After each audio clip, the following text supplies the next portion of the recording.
Hello, and welcome back to Zenin Fanfics. Today we're starting part 2 of an exciting new series. What if Deku had gamer powers?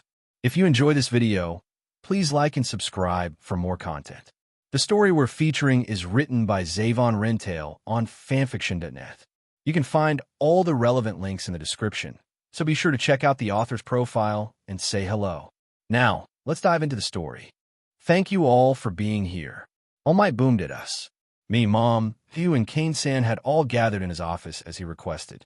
Nice to meet you, Mrs. Midoriya. He turned to Mom and addressed her using the English honorific instead. A pleasure to meet you, too. All Might, she smiled and bowed slightly. And please call me Inko. I'm not a Mrs. anymore. All right, Miss Inko, he smiled too.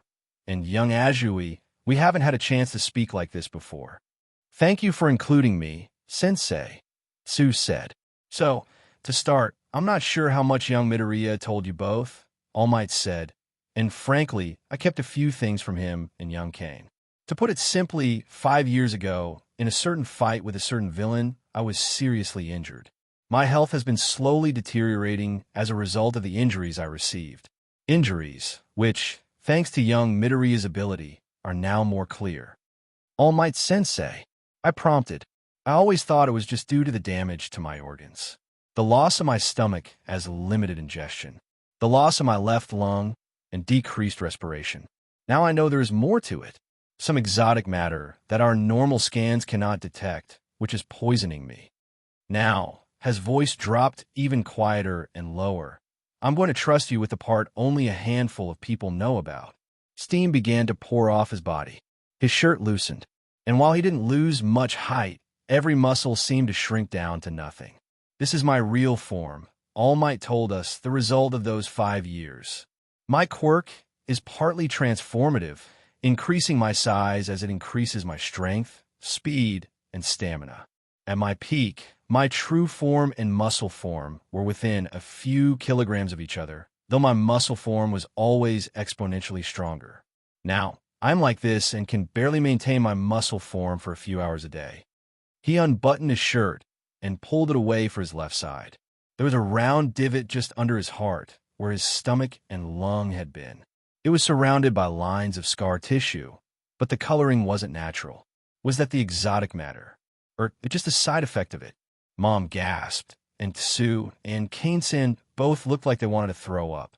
Without Gamer's mind, I probably would have felt the same way.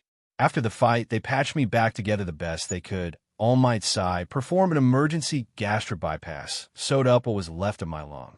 They tried to replace my bones with titanium implants, but they just snapped when I transformed. So they put in a flexible medical mesh instead. Okay, but why are you telling us this, Sensei? Sue asked bluntly.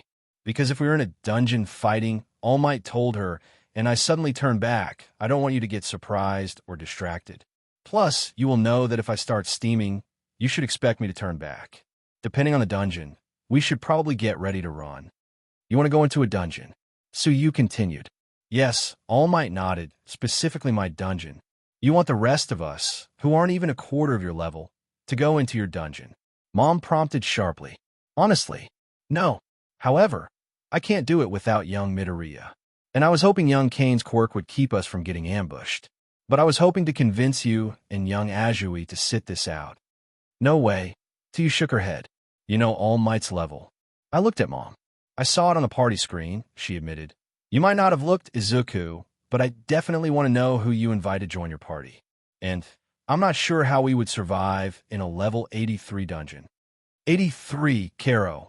/83. /83. I murmured. I know there's no maximum level, but to be 8 times where we are, I'll have to work even harder to get up to that level. A good attitude, young Midoriya. All Might smiled. And Miss Inko, I was planning at first to just see what it is like. And I would do most of the fighting until my students begin to catch up. I'm not sure how important these levels are compared to skill, hard work, and training. But I do want to see if young Midoriya's belief that leveling up or clearing my dungeon will help me get better. I want to do this, Mom. I told her both to help All Might and to see how far I have to go. Plus, I'll get to see him fight, live and in person. But like the weights, if it looks like it is too much, we can just run away. Backslash the weights. What does that mean? Slash Kane-san asked. I gave her and All Might a bit more information on what the dungeons in the Pencil of Solitude and Kung Fu Tome had been like before telling the story about the training weight and its really strong lizard man. At least really strong for us at the time. I promise, if the monsters are too strong, we will leave, All Might told her sincerely. And if a boss appears, I will hold it off so everyone else can get far enough away to escape. Please, Mom. Please, Inko-Oba-san. Tsuyu added. Kane-san didn't sign anything. You both just want to see All Might's dungeon, Mom sighed. Yes, Tsuyu admitted immediately. That is part of it, I agreed. All right. Mom relented, on one additional condition. Tsuyu-chan, do you have any skill points left? Yes, a few, my friend confirmed. Status, I have 7 left. Good, Mom said. Then you and I are both go to but 5 points in a JSL, so we can be sure that all of us can understand Kane-chan. That's fine, Tsuyu said.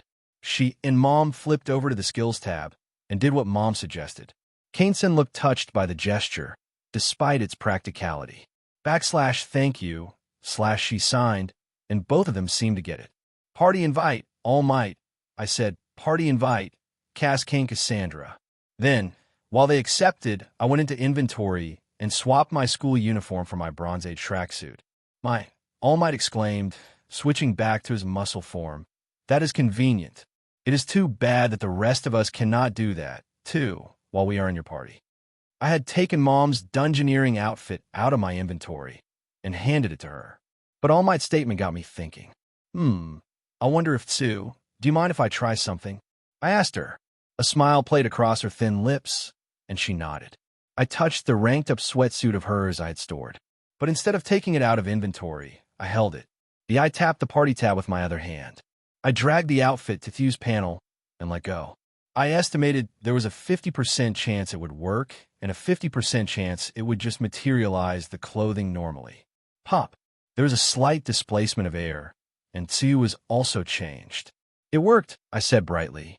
Mostly, Tsu said, blushing. Oddly enough, Kane-san was turning red as well. Tsu got up right next to my ear. That got my BR in panties too, she whispered. Really? I said quietly and confused, moving back to inventory. Sure enough, the entry in inventory read UA, high girl's uniform, full outfit. That's not how it works for. Only then did what she had said, and all of the implications fully sink in. Gamer's mind snapped like a twig, and I went as red as an apple.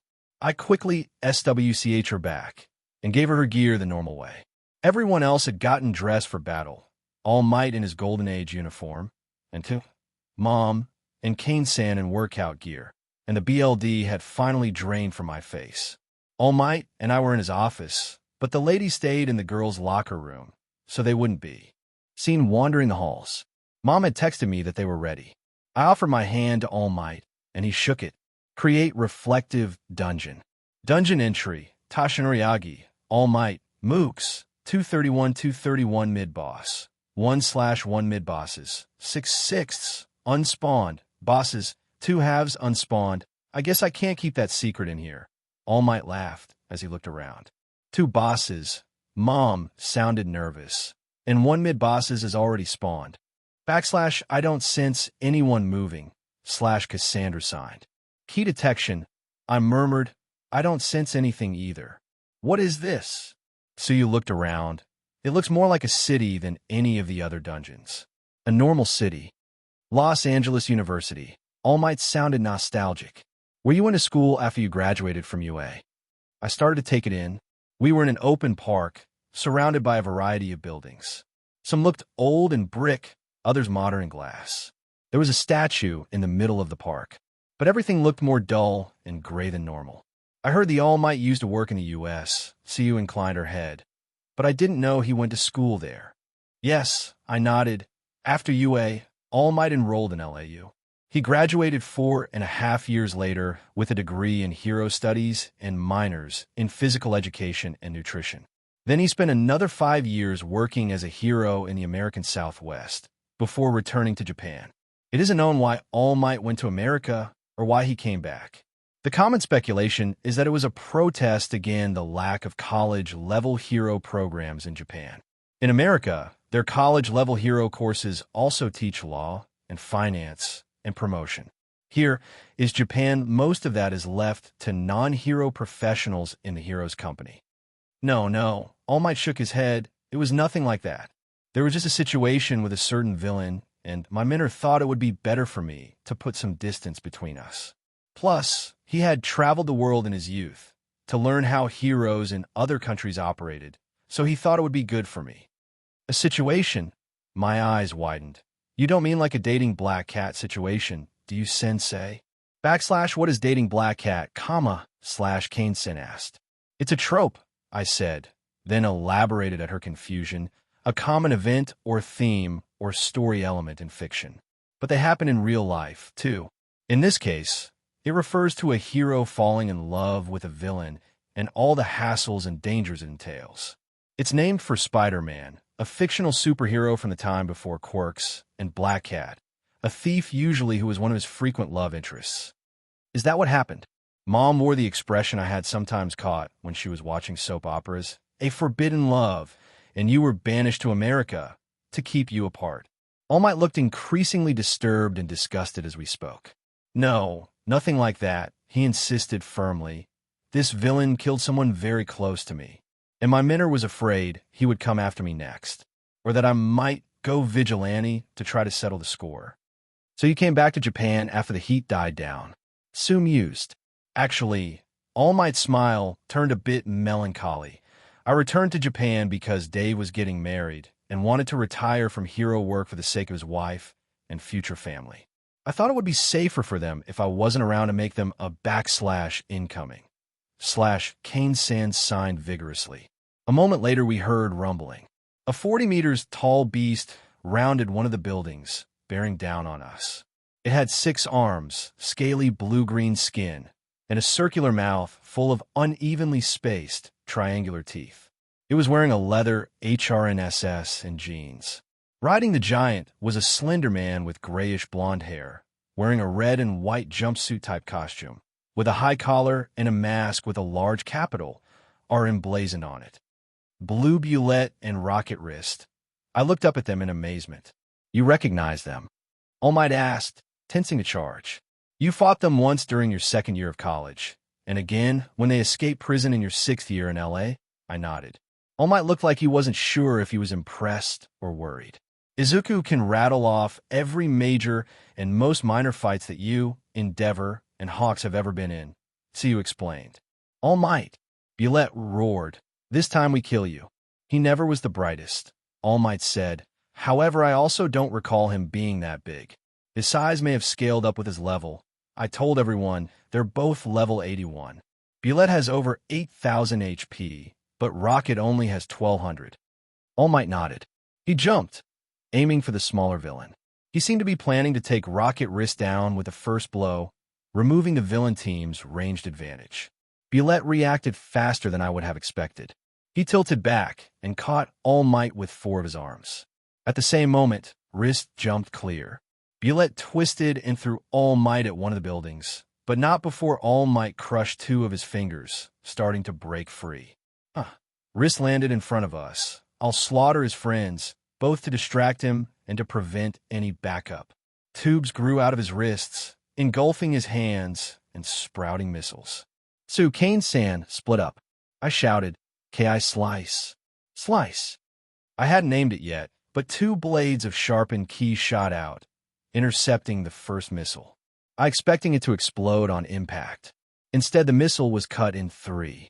The parts fell to the grass, though the back portion made it a bit farther before the engine sputtered out.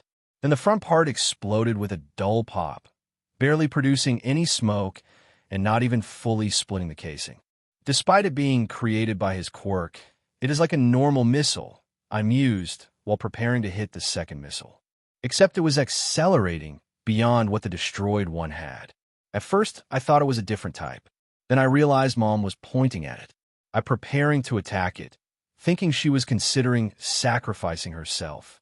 Then she pulled her right hand back and pushed her left hand forward, and the missile started to rotate. She's pulling the back half harder than the front half, I realized, making it turn. Girls, stay back, Mom instructed. She had the missile turned around, and only a mild application of her power was keeping it from returning to Rocket Wrist. Sue and Kane-san had gone in different directions, making sure they wouldn't both be caught up on any explosion. They were closing in on Wrist, expecting he was not suited for melee combat. They skidded to a halt once they saw what Mom had done and was planning. Once they stopped, Mom let go. I wasn't going to waste this. I yanked the middle section of the rocket I had down to me. Then the instant it touched my hand, I reversed the normal TK and applied a bit of tactile TK for good measure. Broadway smash. I yelled. My shot was actually quicker and closer. It slammed into Wrist's ribs, taking off a dozen HP. Then Mom's borrowed missile hit. Its blast was enough to set off the explosive in the damage bomb, too. A double plume of fire and smoke engulfed him.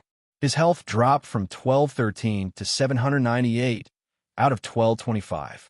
If the two rockets had hit me, that would have killed me. And without knowing if he had any sort of resistance or protective gear, it was safe to assume that applied to Mom, Sue, and Kane-san as well. /Midoriya boost /Kane-san requested as she began charging again. I pushed her with my telekinesis as gently but firmly as I could. My two classmates both reached Wrist at the same time. They hit him with a barrage of martial arts that left him reeling. They seemed to be stronger, faster, and much more skilled than he was. Despite that, they were barely chipping away at his health. Chicago Smash. Still using the same name for the impact side of ki projection, I hit him in his already scorched chest. Sue signed a Kane-san, and they both kicked the same spot a moment later. Dim. Wrist growled, getting ready to fire again. Sue's tongue wrapped around his left elbow, forcing him to point at where Bulette was falling in the background. Kane-san jabbed his right shoulder and bicep with her fingers, and his other arm drooped limp. If he tried to fire, he would be literally shooting himself in the foot. His hand suddenly emerged from the left cannon muzzle and caught Tsuyu by the throat. He pulled her in close, using her as a shield from me, and partly from Kane-san. If I'm going back to prison, or worse, he growled, at least one of you is dying first. I noticed both barrels were starting to flash red. Sue claws at his hand, but his fingers were still steel. Sue, paralyzed, I called out. Gasping, she tore off her gloves. Her now glistening hands grabbed his face. His body shuddered. Kane-san hit the pressure points in his left arm, too. Sue was finally freed. His legs buckled, but his arms only flashed brighter and quicker. Jet set run. TK aura, drive 4. Key reinforcement, quickness. I darted forward. It took me half a second to reach them, and it still felt too long. Not to mention, stabbed at my legs with each step.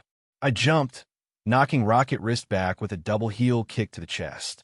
Then I casually grabbed both girls, one arm around each of their waists. They instinctively steadied themselves with a hand on my shoulder. I took off as fast as I could, at the same time throwing up a telekinetic barrier behind me. Since I had never bothered to invest in the telekinetic defense skill, it was a weak application of basic TK, but it was better than nothing. 76 health, the self-destruction blast passed through the shield, but it stole enough of the explosion's power that the three of us were just roughly knocked forward. Mom immediately rushed over to check on us, but the gamer showed that we were a little battered, but mostly unharmed. A moment later, Bulette flew through the air above us, and then shattered into blades of grass and raining cash. Warning, party disparity detected. XP gain cap active. The message flashed twice for the four of us. Despite that, I saw level up. Level, 11 attribute points, plus 7 skill points, plus 3 talent points, plus 0. Ew, and Kane-san also leveled up, but Mom didn't.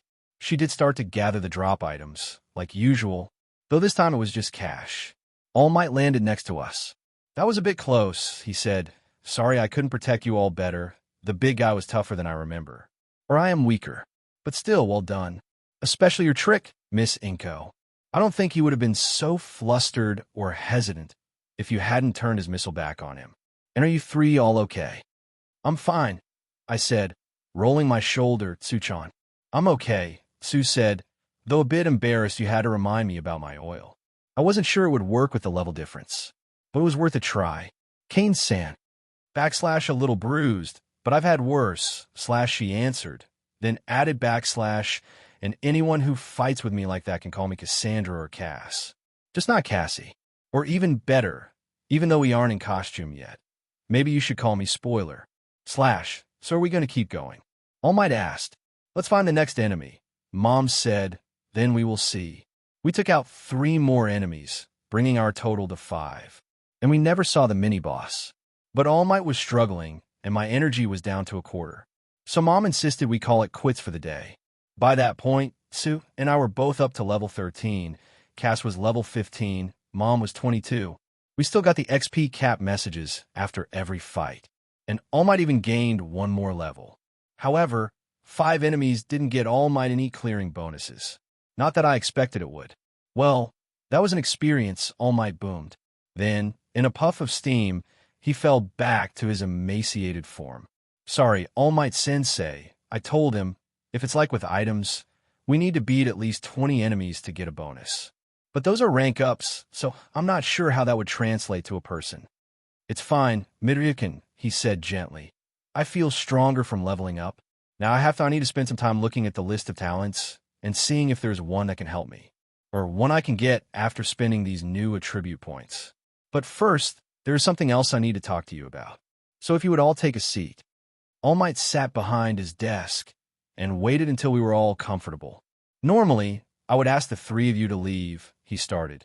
But since I have little doubt Midoriya would tell Inko-san and Azure-chan, and Cassandra-chan could just eavesdrop besides, after all this, I feel you have earned some trust. After taking a second to collect his thoughts, Yagi-sensei said, Midoriya-kun, you are not alone. There are other people with the gamer. I prompted, my eye widening. No, All Might shook his head. Then he considered it and added, at least, not as far as I know. But there are other people out there with powers that are not quirks. We call them irregulars. They are very rare, and most of the ones we know about seem to be older than the coming of quirks. There have been a handful recorded in the last 200 years, and their appearance seems to be slowing as quirks become more widespread. The last one we know about was about 30 years ago. A young woman born in Africa, quirkless, who in her teens developed power very similar to the ones under your key talent tree. Except stronger, and again, no indication she had any sort of game interface to understand or influence them. That said, he let us digest that for a moment before continuing. There could be others. The few we have contact with tend to be very secretive. They pass their powers off as quirks when they can. Before today, just about a dozen people in Japan knew about irregulars. I'd guess fewer than 1,000 know worldwide, not counting the irregulars themselves. They seem to tolerate us somewhat. But the last person who tried to exploit this knowledge, tried to exploit them, he just vanished. So they are villains. I frowned. All Might shrugged. I don't believe so as a whole. Maybe a few. After all, we don't even know what happened to the idiot who thought he trailed off. Then he began violently coughing. All Might's entire body shook, and BLD began to leak out of both corners of his mouth. Is this the irregulars? Sue asked nervously. No, All Might chuckled, then coughed, then kept chuckling. This is just what I've coughed been reduced to, Yagi-sensei explained. I spent too much ka time in my muscle form, and now I'm talking a lot. Key healing, I said insistently, pointing the palm of my hand at his chest. Silver energy flowed out of me, engulfing All Might. His coughing slowed, and the pain in his face soothed. Thanks, that helped, he said.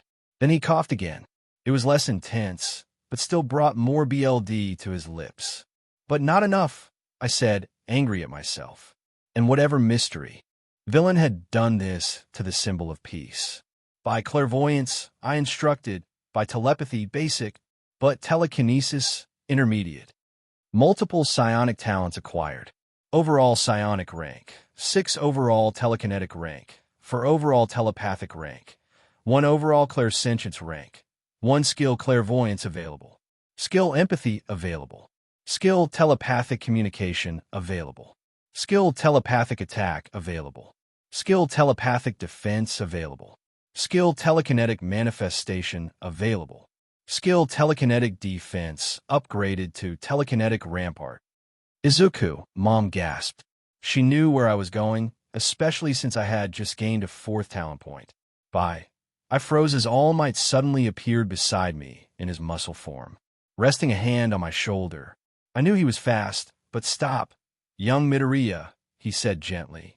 But I have to save you. Will this do it? He countered. You said we had until the middle of July. And you said you also need medical training to use psychic healing. So you should wait. Hold on to that point, in case you need it. We still have time, right? I nodded. Besides, he rumbled, switching back to his grandiose hero voice. I am a teacher. You are the student. It is my job to worry about you, not the other way around. My head dipped again, but already I was thinking about the medical books at the store and their prerequisites. Hello, Dave, he said as soon as the phone connected. Toshi, the scientist, referred to his friend by nickname. It's good to hear your voice.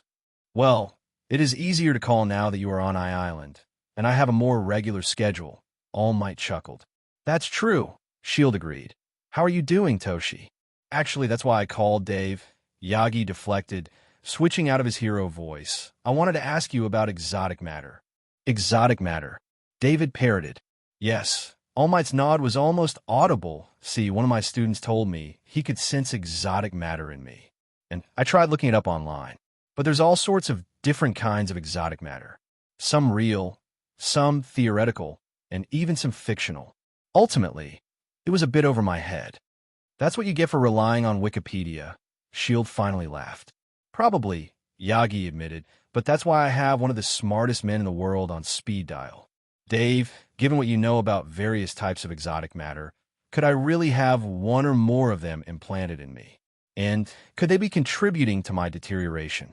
It is possible, the scientist mused. We have cataloged a quirk that can produce small amounts of negative mass material, though not actual tachyons. So All for One could potentially have acquired a quirk or quirks that could produce that or other types of exotic matter. And I couldn't begin to guess what they might do in a human body, Toshi. Let me do some research. Talk to a few of my colleagues. If this really has happened to you, we'll definitely find a way to do something about it.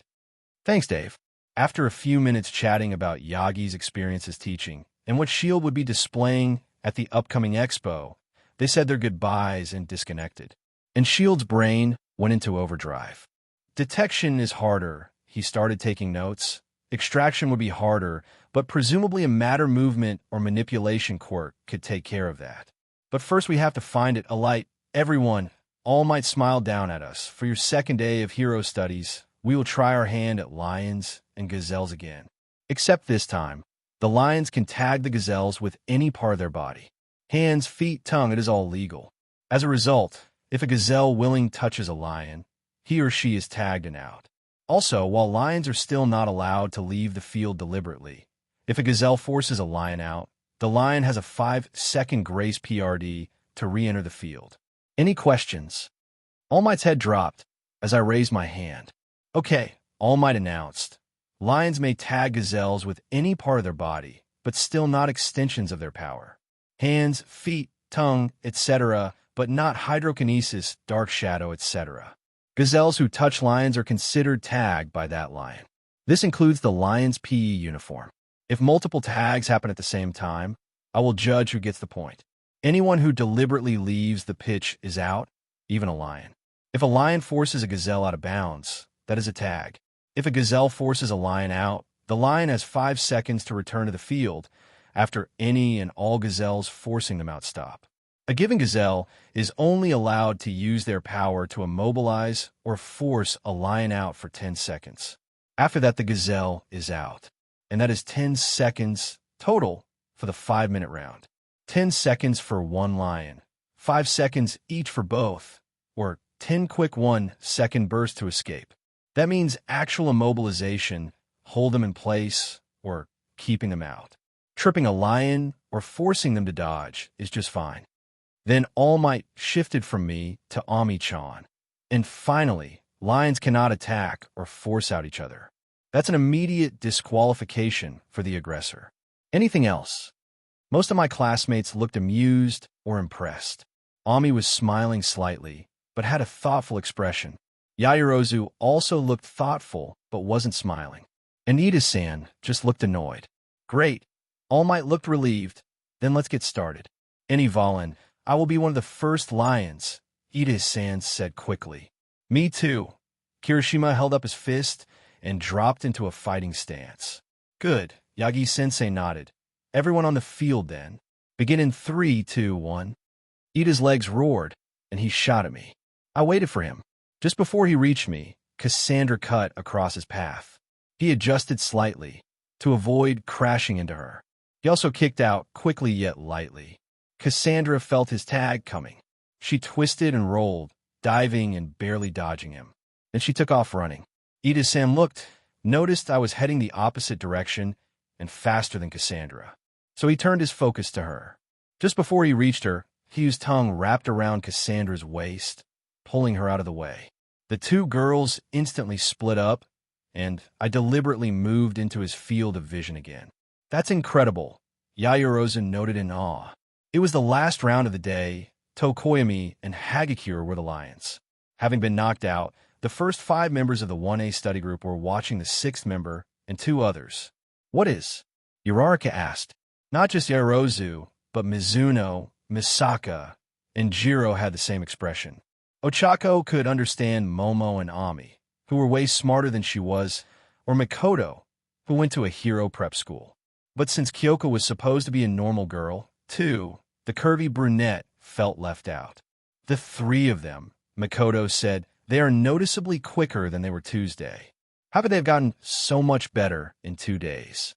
And the way they are kiting Tokoyami and Dark Shadow, Kyoka added, it's like they are perfectly in sync. I didn't think it's a new GSL. Ami said, maybe we should try to learn it too, to communicate silently, and for Kane-san. Also, Kane-san is able to detect Hagakure. Well, maybe we can ask Midoriya to teach us sign language. Ochako suggested. We were going to talk about core tips after all. And that's time. All Might called. Very good, everyone. You're getting a handle on your abilities and your classmates' abilities. So I am. Happy to say that repairs on the urban training arenas will be finished tomorrow, and new costumes will be done this weekend. So on Monday, you will have an extra special hero studies course. Urban battle, but with a twist. My hero playthrough Omake. Best route, what is this? I wondered aloud. It was the first day at UA, and my class was unusual. Looking at the results on the hologram, it seemed like the hero course had roughly an equal number of boys and girls. But besides me, there was only one other boy in the room. He had two-tone hair and a large scar over his left eye. Other than that, it was all girls. So, Mizuno-san, Misaka-san, the cute girl I had saved. An Ojo-san with a face and curves like a supermodel. A girl with plants for hair. One with expanding hands and the flow of a martial artist. An invisible girl and a pink one with horns. 18 of them. What is this? Zero demanded. Why is our class all dudes? After a certain event in the entrance exam, Aizawa explained flatly, it was determined that it might not be wise to have co-ed classes. Except there were more boys than girls, so the 2 safest, sanest choices were placed with the girls, and the rest of you are in here. Aizawa hated the deception he was being forced into, but the number 2 hero had too much money and power. Okay, sit down, everyone. The woman who entered class 1B oozed SEC and confidence. I am your homeroom teacher, Kiyama Namuri, though I'm probably better known to you as the Pro Hero Midnight. Mandatory quest alert grand HRM route. What a bountiful buffet of appealing babes. Why have 1 or 2 favorites, or even just a sampler platter, when you can fill up on all of them? Unlock and maximize the relationship values of at least 15 women. Note that you are not limited to the 19 members of Class 1B. Additional targets include but are not limited to Kiyama Namuri, Takayama Yu, Tatsumaru Yuko, Shiratoko Tomoko, Sosaki Shino, Hatsume, Heido Nijire, Toga Himiko, Utsushimi Kami, Tosaka Rin, Penryu Saber, and Melissa Shield. Rewards: 15 HRM members. Bonus talent: SXL experience, plus 4 skill points, relationship skills only, 5,000 XP, 20 HRM members. Bonus talent. TNTRC lover, plus 6 skill points. Relationship skills only. 50,000 XP, 25 HRM members. Bonus talent. HRM god, plus 8 skill points. Relationship skills only. 500,000 XP failure penalties. Die alone and aversion time limit. 1 year. Accept. I barely resisted the urge to slam my head into the desk. I did not hit accept, but tried to ignore the window. Then something caught my eye. 19. I wondered, but they're only analyze. I hissed quickly and quietly. Todoroki Shoko, Shoto. Race, human, quirk metagene hybrid, age, 15 gender. Female with his final child. Todoroki Enji got the hybrid quirk he wanted, but not the gender he wanted. Thus he forced his daughter to live as a boy. She needs the right man to break through her shell. Crack. Is everything okay, Midoriya-kun? Midnight asked. Have you ever wondered what it was like to be a cow, dropped into a pool of ravenous piranhas? Neither had I. But after changing from my PE uniform back to my regular uniform, I returned to Class 1A for the first meeting of the study group Uraraka-san had invited me to join.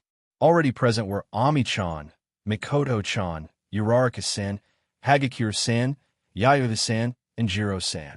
And as soon as I entered, they all turned to stare at me, their pupils practically flashing. Even Hagakure, whose eyes I couldn't see. They were all staring at me in almost hungry anticipation. And Ami-chan and Uraraka-san were both blushing a bit. Part of me wondered what they had been talking about. The larger part of me resolved never to ask. Intuition +1, I frowned. I thought I had disabled those alerts. And all of the alerts, except damage and level up ones. I hadn't seen them yesterday in All Might's dungeon. Maybe I mumbled something in my sleep. Hello. I try not to sound nervous. Sorry if I'm a little late. That's fine, Jiro-san said, her voice dangerously smooth. There was an electric buzz. I had left the door open, contemplating a quick retreat. Instead, it slammed shut, the handle sparkling. We were just talking about you, Hagakure-san added brightly. Except her happy tone somehow didn't make me feel better. Talk about me. I looked at the two blushing girls again. Specifically, Yorozu qualified. How you, Azui-san, and Kane-san have improved both your maneuvers and teamwork in the last 2 days, to the point where most of us were able to notice it. Uraraka also mentioned that she met you coming out of All Might's office on Tuesday. Mikoto-chan pointed out. What were you doing there? Jiro-san asked deliberately. Well, I officially went there to apologize for disrupting the lesson on Tuesday, I said, but I wanted to talk about him, told a lot of things. I think I messed that up. Anyway, I'm a big fan of his, and we instead talked about my power in one of his past fights. Cassandra-chan showed up in the middle, and I learned that All Might Sensei can sign too. So he didn't help you with your quirk? Mikoto-chan demanded. No, I said certainly, because I didn't have a quirk. He did show me a bit about punching, though that had been yesterday, in his dungeon. Then how did you get better so fast? Uraraka-san prompted. We went into a dungeon inside of All Might Sensei and fought some of his past enemies. I said with uncertainty, both real and forced. If you can't or won't talk about it, just say that Mikoto-chan sounded annoyed. Don't just go making video game jokes. Sorry. So long as you three aren't breaking the law, Aoro's sighed. I suppose you were allowed to have your secrets. Sorry for prying, Izuku-kun, Ami said softly. It's okay, Ami-chan. I reassured her. I can understand why you are all curious. About that, Uraraka-san suddenly raised her hand. Could you just call my Ochako? I know my family name is a bit of a mouthful, what with the repeated syllables. And I'd like to think we are friends since you literally saved my life. Okay, Ochako-chan, I smiled. If you will call me Izuku, and that goes for the rest of you too. I've been called by a variation of my first name so much, I'm not really used to responding to Midoriya. So please, just use Izuku.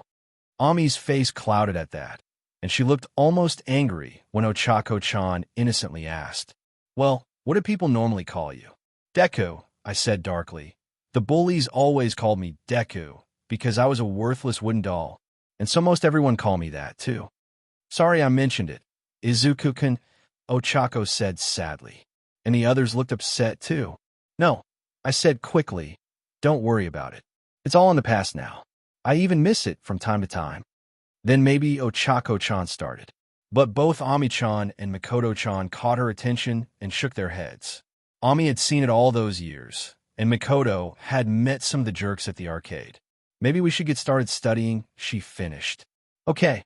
I nodded and finally grabbed a seat. "Hey, Miyazuku," Jiro-san addressed me. "I heard you were good with quirks. What would you suggest for mine?" "Oh, and call me Jiro or Kyoka. I don't mind either way." The other girls all stared at her. "What?" "This is studying," she said defensively. "We all have to learn about our quirks, and he already helped you too on the first day." "Well," I mused. "Your jacks, you said they work in electronics. Is that both ways?" "Both ways." Hagakure parroted. "Earphones and microphones both use that jack style," I pointed out, "so they might be able to both send and receive data, though we did go over the English assignment. Most of the study session ended up being about their quirks. I wasn't able to meet them on Friday because I did a pencil run with Mom, Cass, and All Might Sensei to show them what boss spawning and completion was like. Ultimately, it was too easy thanks to All Might, and none of us leveled up. I didn't get much in the way of stat gains, either. I wondered if it was time to look for a stronger, sort of cheap item dungeon. Maybe bottles of dish soap or glass cleaner. Saturday, I did homework alone, but Sunday the study group met. This time, it was a bigger group. Mom babysat, so you could make it. Cassandra-chan was also there. That would have made me suspicious, but Ishido-san, Siro-san, Kirishima-san, and Shoji-san were also there. We made sure all of our homework for the normal classes was done. Ami-chan, Yairoza-san, and I went over everyone else's work. Nobody wanted to risk getting in trouble before our big class on Monday. The first day of our second week of school, and everyone was on edge during the morning classes. Between Ami-chan, Cassandra-chan, Yairoza-san, and me, we jumped at every question President Mike asked us during our English lesson. Finally, lunch rolled around. We all ate lightly and quickly and hurried back to class. All Might Sensei was already there, as was Aizawa Sensei. "Well, it looks like everyone is chomping at the bit." All Might laughed heartily, so without further ado, he tapped the podium, and 5 panels slid out from the wall, each containing a numbered bag. "Your costumes, fresh from the designers. One more major milestone on your path to becoming a true hero." The classroom erupted in shouts, cheers, and squeeze. "I would like you all to get changed and meet us at Urban Arena Beta." With that, All Might, this time in his young age costume, sped out of the room.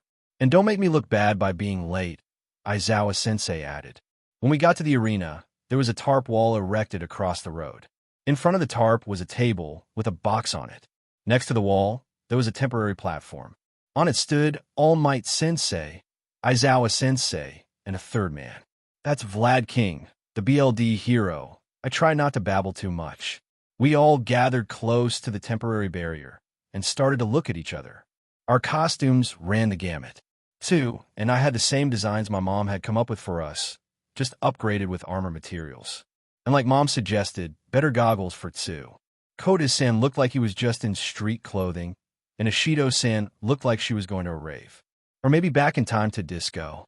On the opposite hand, Aoyama-san, Ida-san, and Siro-san were all heavily armored. More in the middle, Ojiro-san had on a GI. Todoroki-san had on a white suit, but his left side was covered in artificial ice. Tokoyami was covered by a black cape.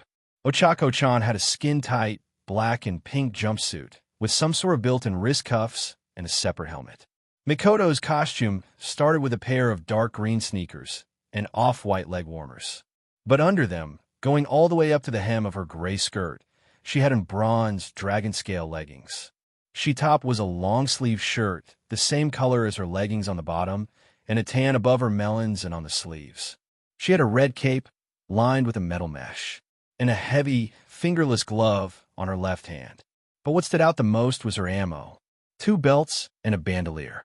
2 cuffs on her left bicep, a line down each leg, and on the back of her right wrist, all covered with small metal discs. Ami's costume was also a skin-tight jumpsuit, in multiple shades of blue and with a smattering of artistic bubbles. She also had a visor, and there was a computer screen on the inside of her left wrist.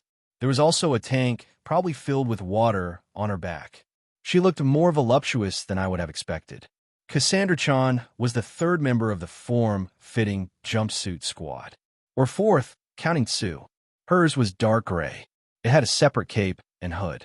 She had a jet black mask, gloves, and over-the-knee boots, plus a matching belt and additional strap across her chest.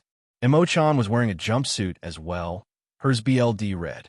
But she also had a silver, armored breastplate, pauldrons, gauntlets, and a piece of armor on the outside of the hip and thighs that I didn't know the name of. She also had one of her swords out, the fancy medieval longsword that matched her uniform.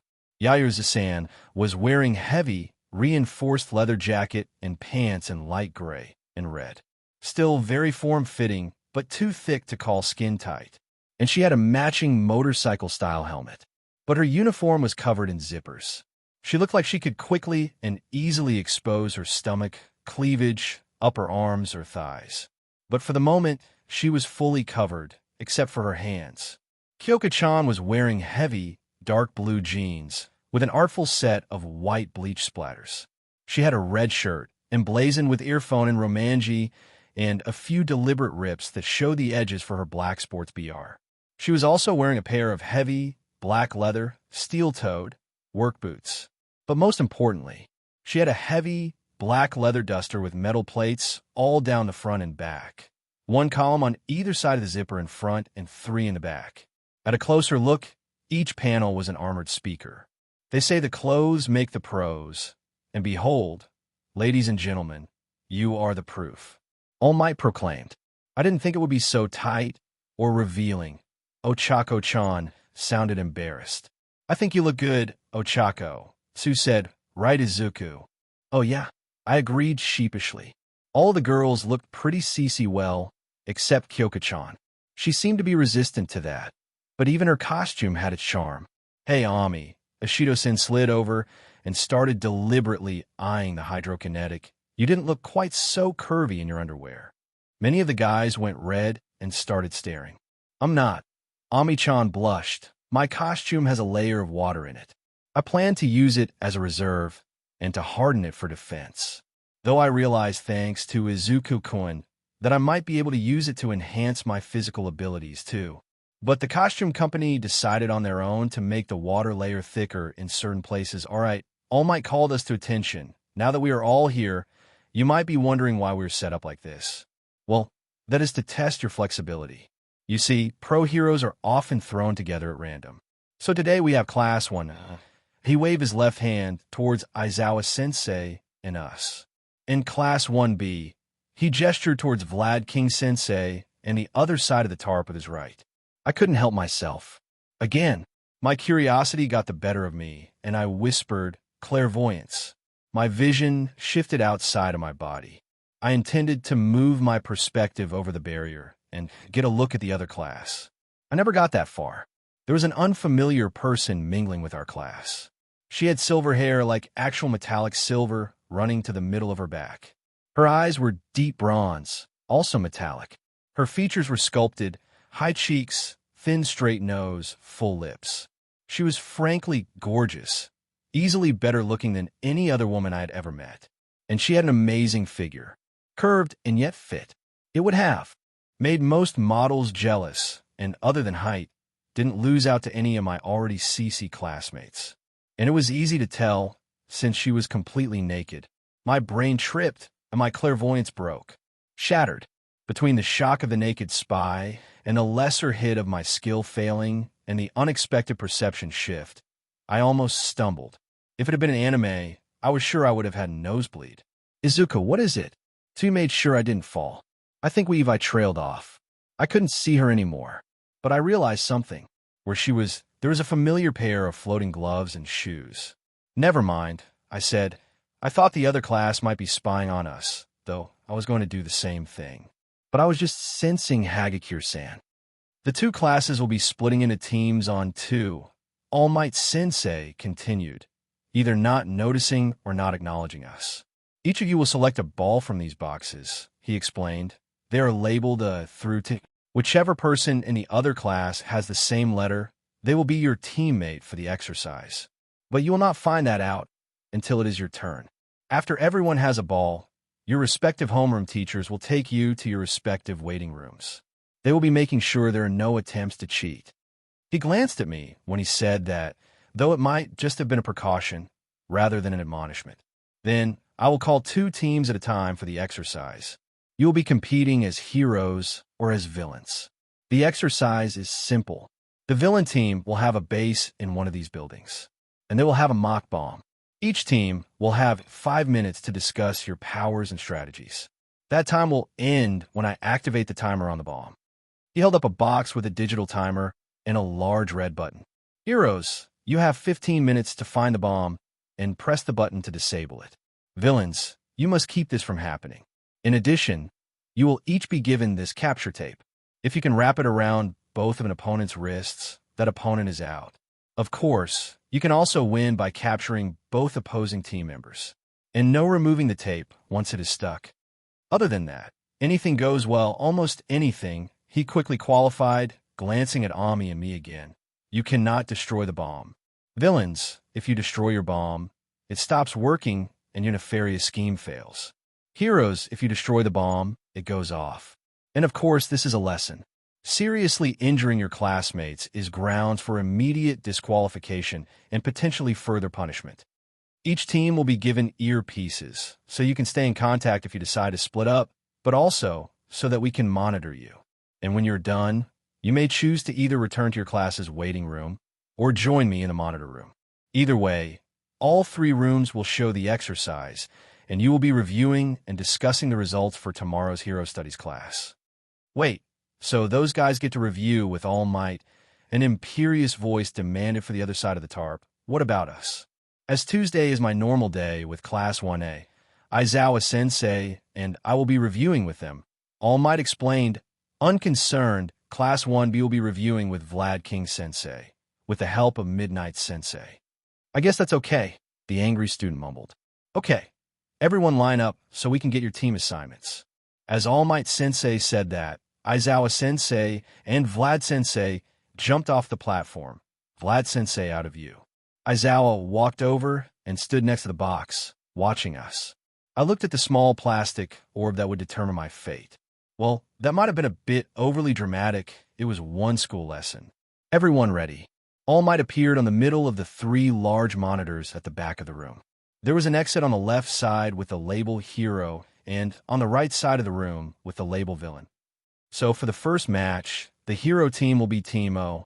I looked down at the matching letter. I wasn't sure if I was happy or not to be going first. I stood up, tossed Aizawa Sensei the ball, and walked over to the Hero door. And the Villains will be Team M. My eyes widened as Tsu hopped to her feet.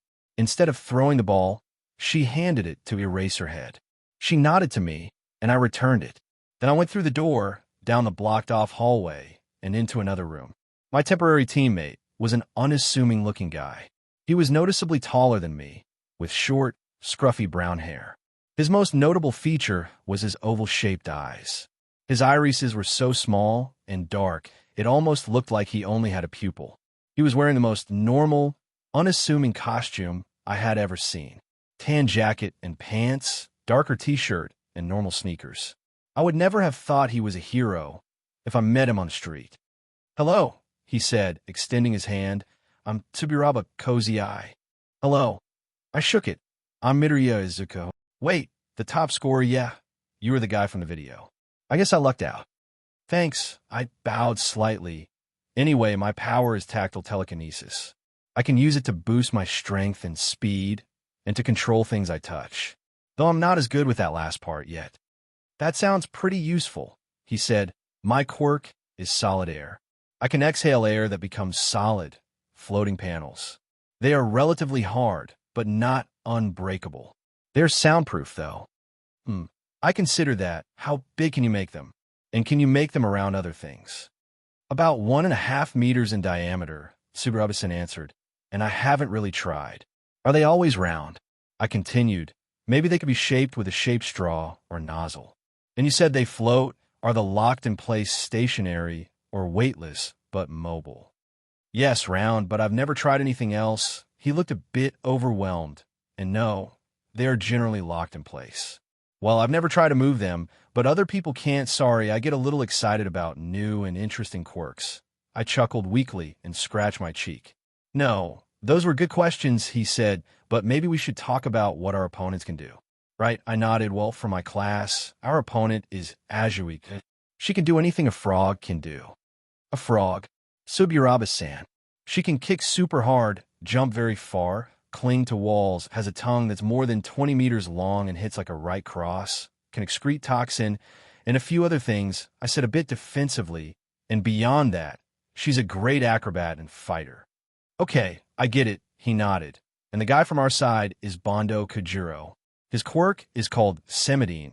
It lets him spray glue out of the holes in his face. It is a really powerful and really sticky adhesive, and he can control how fast it dries. I considered that sounds like he would be a really good match for it. Quirk to quirk, maybe, he nodded, but he's also almost 2 meters tall and built like a light tank. So I could stop his glue, but I couldn't beat him in a fight. Remember, we don't have to beat him, I reminded Tsubasa. If you can trap him with your solid air and put the capture tape on him, he'll be out. So what do you want, gentlemen, if you would come with me? All Might strode into the room. He led us outside and down the street to one seemingly ordinary 5-story building out of a dozen on the block. The tarp wall and dais had been removed, giving us a clear view up and down the street. We have tracked the villains to this building, he informed us. They have a dirty bomb that will destroy the inter-neighborhood and unleash radioactive particles across the inner town. It will take approximately 15 minutes for the bomb's capacitor core to full charge. You must find and disable it before then. Is the role play really necessary? Suburaba-san asked. All Might coughed and wilted slightly. Good luck, All Might Sensei told us. Then he dramatically lifted up a detonator device and hit the button. So, should we stick together or split up? Suburaba-san asked after All Might left. If it had been just me, or even me with Tsu or Cassandra-chan, it would have been easy.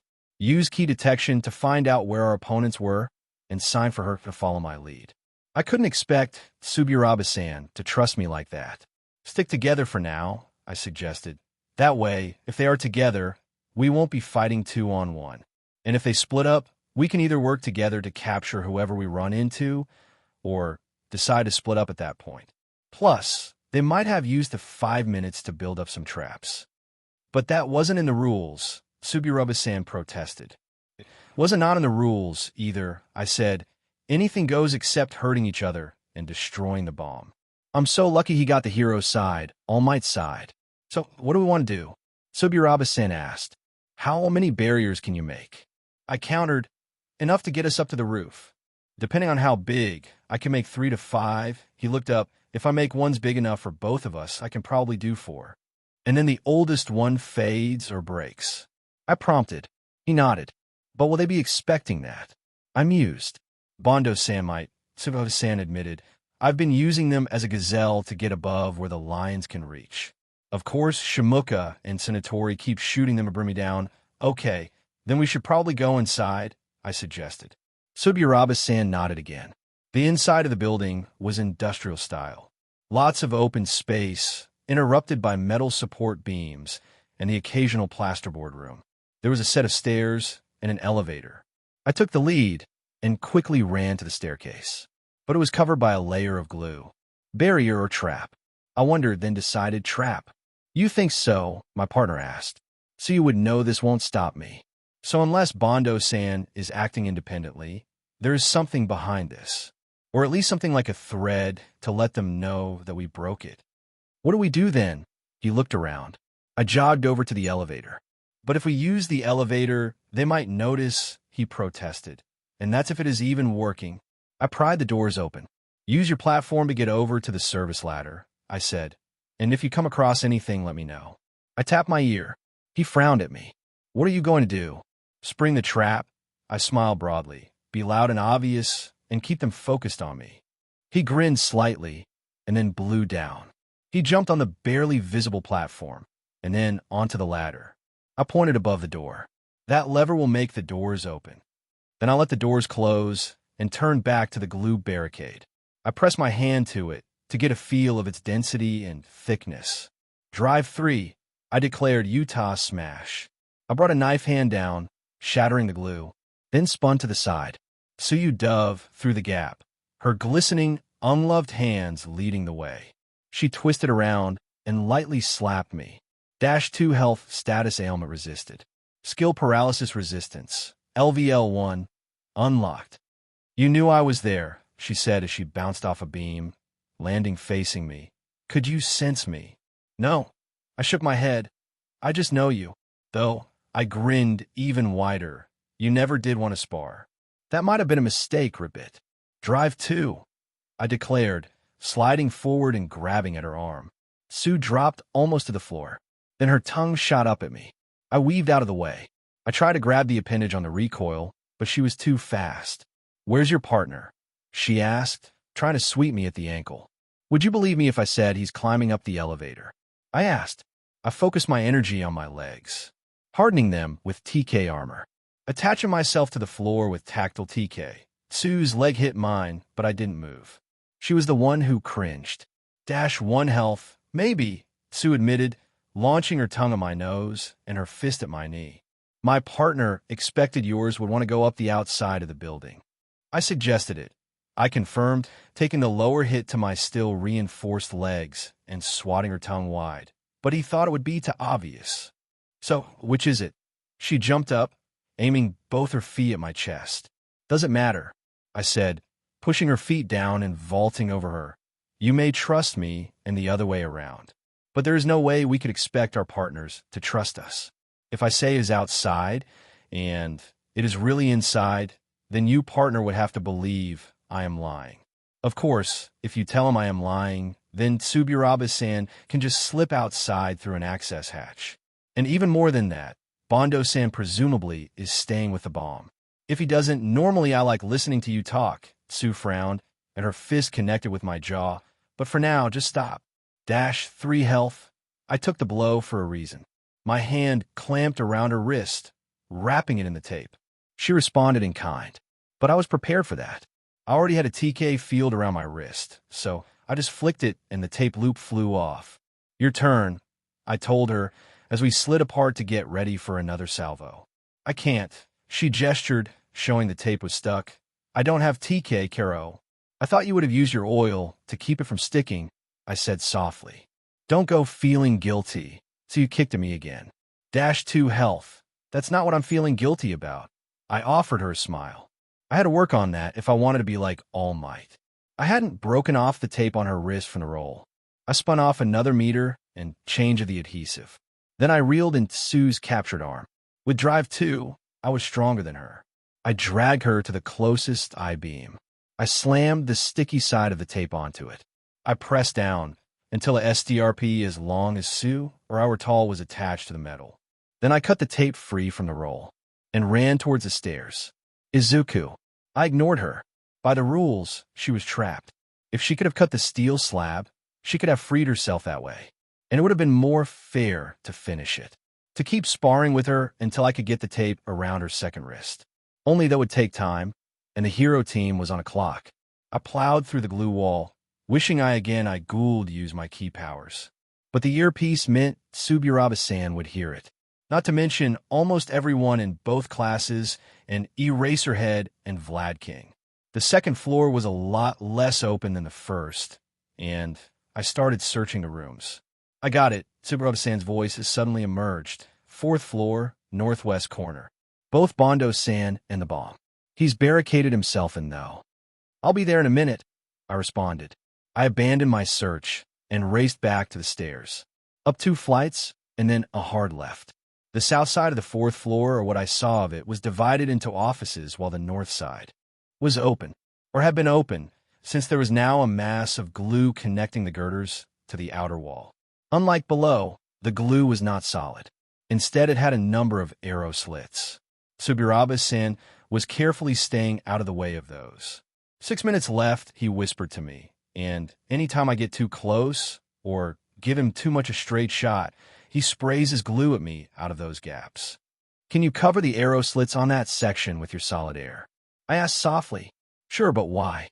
If his glue gets stopped by your air, it will fill in the slit. Then he won't be able to see or attack us. Plus, you said your barriers are soundproof, so it will be harder for him to hear us. Okay. Subiroba-san took a deep breath. Then his eyes focused on the wall, and he exhaled. I could barely see where his breath was expanding and hardening. I followed behind it. For a moment, I saw Bondo-san.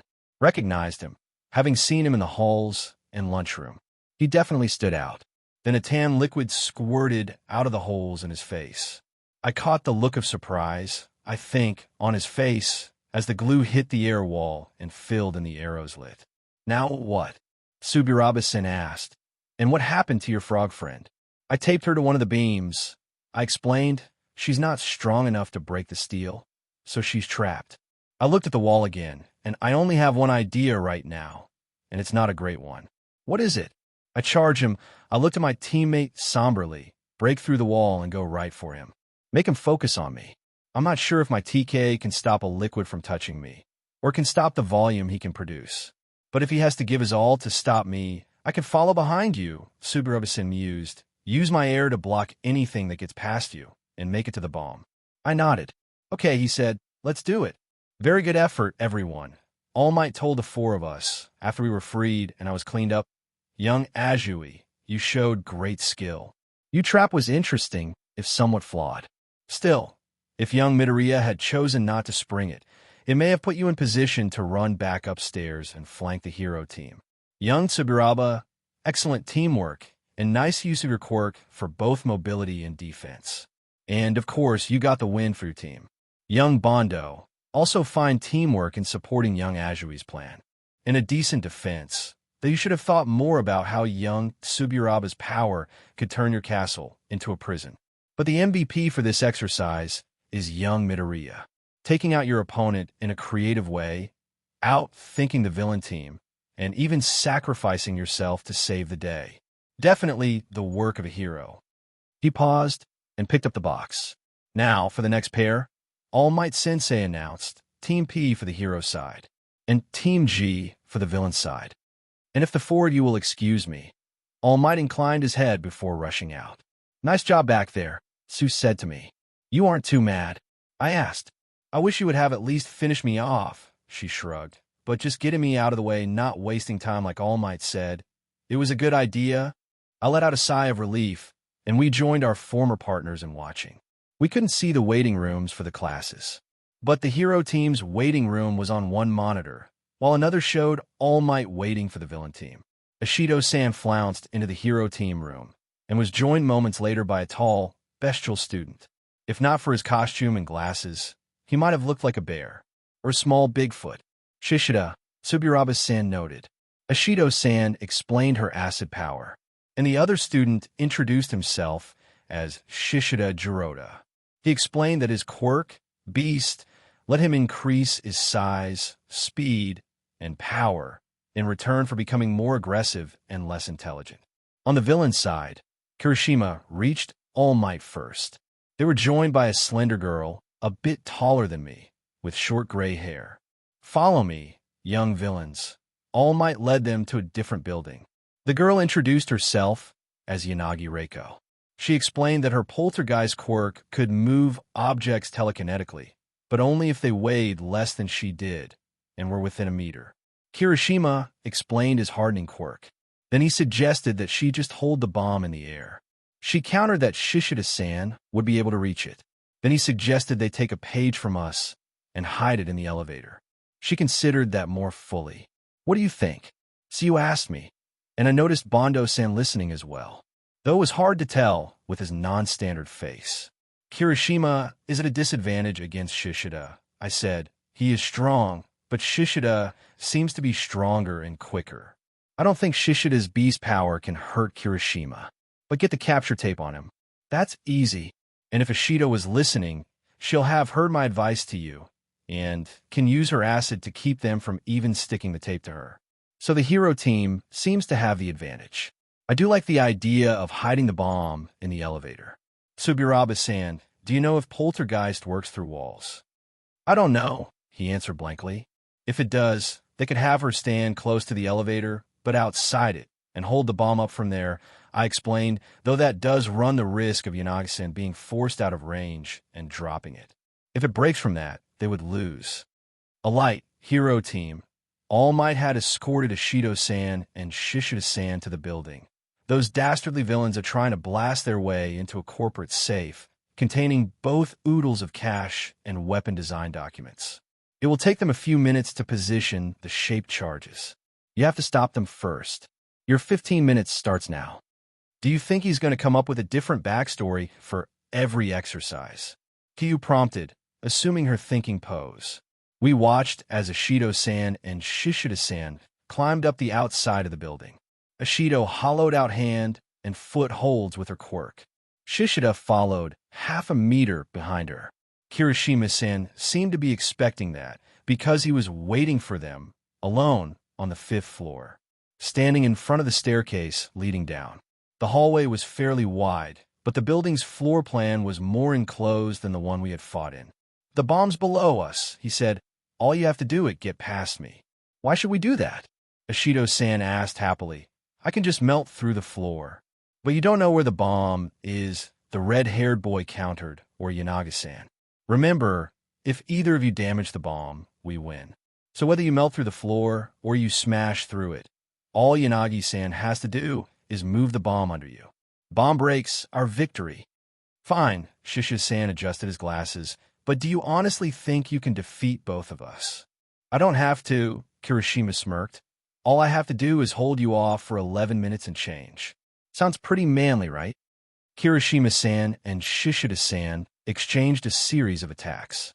Kirishima's style was far rougher, though he made up for it by seemingly not caring if he was hit. Shishida-san, on the other hand, started off fighting in a fairly skilled manner. But with each series of blows, he got a little bigger, a little quicker, a little shaggier, and a little less refined. Ishido-san, meanwhile, was trying to slip past them, literally using some sort of mild yet slick version of her acid. She was sliding around behind them, trying to find an opening. Kirishima's statement had apparently stopped her from using a stronger acid, and given their close combat, she couldn't splash our classmate without hitting her partner. Kirishima seemed aware of this, and kept himself carefully in position to block her.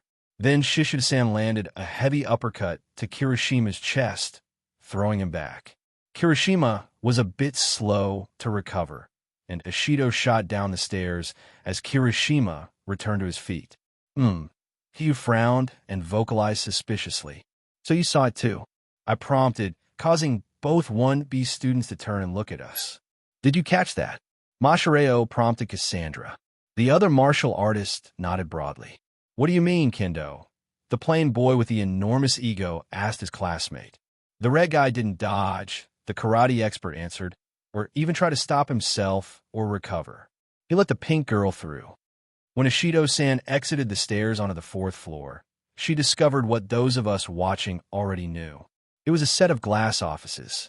The floor was not technically open, but you could see pretty much the entire level. "She's not here," she yelled back up the stairs, forgetting or ignoring her earbuds. "She's not," Shishida-san growled and glared at Kirishima. "You said if we got past you, she would be down there." "First off, villain," Kirishima-san pointed at himself and grinned. "So why did you trust me in the first place?" "Second, maybe Yanagi-san decided not to go with the plan. Maybe she didn't trust me to hold you both off, so she ran. You would know her better than I do. She does talk a lot once she gets going, but I don't know if she's a good teammate," or Shishida-san roared as he rammed his shoulder into Kirishima's chest. I almost felt that his reinforced skin didn't even flex from the blow. "I guess that means you might be in the same league as my grandma." Shishida-san continued to hammer away at Kirishima-san. My classmate was being forced back, forced to block, and not able to counter. Then I noticed a triumphant flash in his eyes. Sue must have caught it, too, because she tensed. "Now," Kirishima said firmly. Shishida-san wound up for a heavy right cross with the full weight of his now monstrous body behind it. Kirishima dropped and rolled to the side. The elevator doors opened.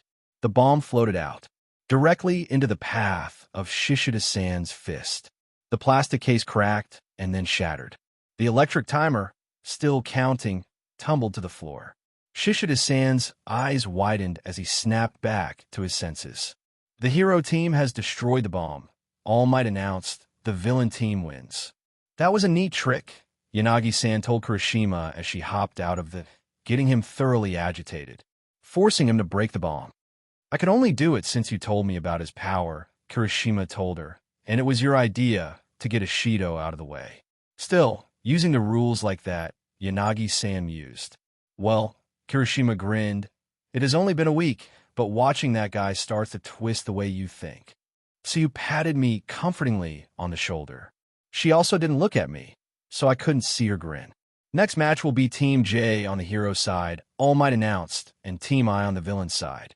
Kirishima and company had joined us in the monitor room. All Might praised the villains for their plan and teamwork, and he critiqued Ishido-san for not doing more, and Shishida-san for losing control. In the hero room, Tokoyama-san met up with a Talish guy, with short black hair, dark eyes, and a modest build. He was wearing a loose windbreaker over dark pants and t-shirt. Good afternoon. I am Tokoyami Fumikage of Class 1A, and this is my quirk, Dark Shadow. The shadow rose up from the floor and waved before vanishing again. Nice to meet you, though I think I saw you during the practical exam, the other boy said. I'm Kaibara Senator, and my quirk can't introduce itself, but it is called Gyrate. It lets me rotate various parts of my body like a drill. Kaibara-san held up his right hand, and his fingers started to spin in place. While I'm using my quirk, whichever part of my body is spinning is stronger than normal. I can drill through wooden concrete, but not rock or steel. Tokoyama-san considered that my dark shadow is partially autonomous and can become solid or intangible at will. And as for my classmate who will be our opponent, All Might led the two villains to another new building, then left to return here. Hey, my name's Ciro Hanta.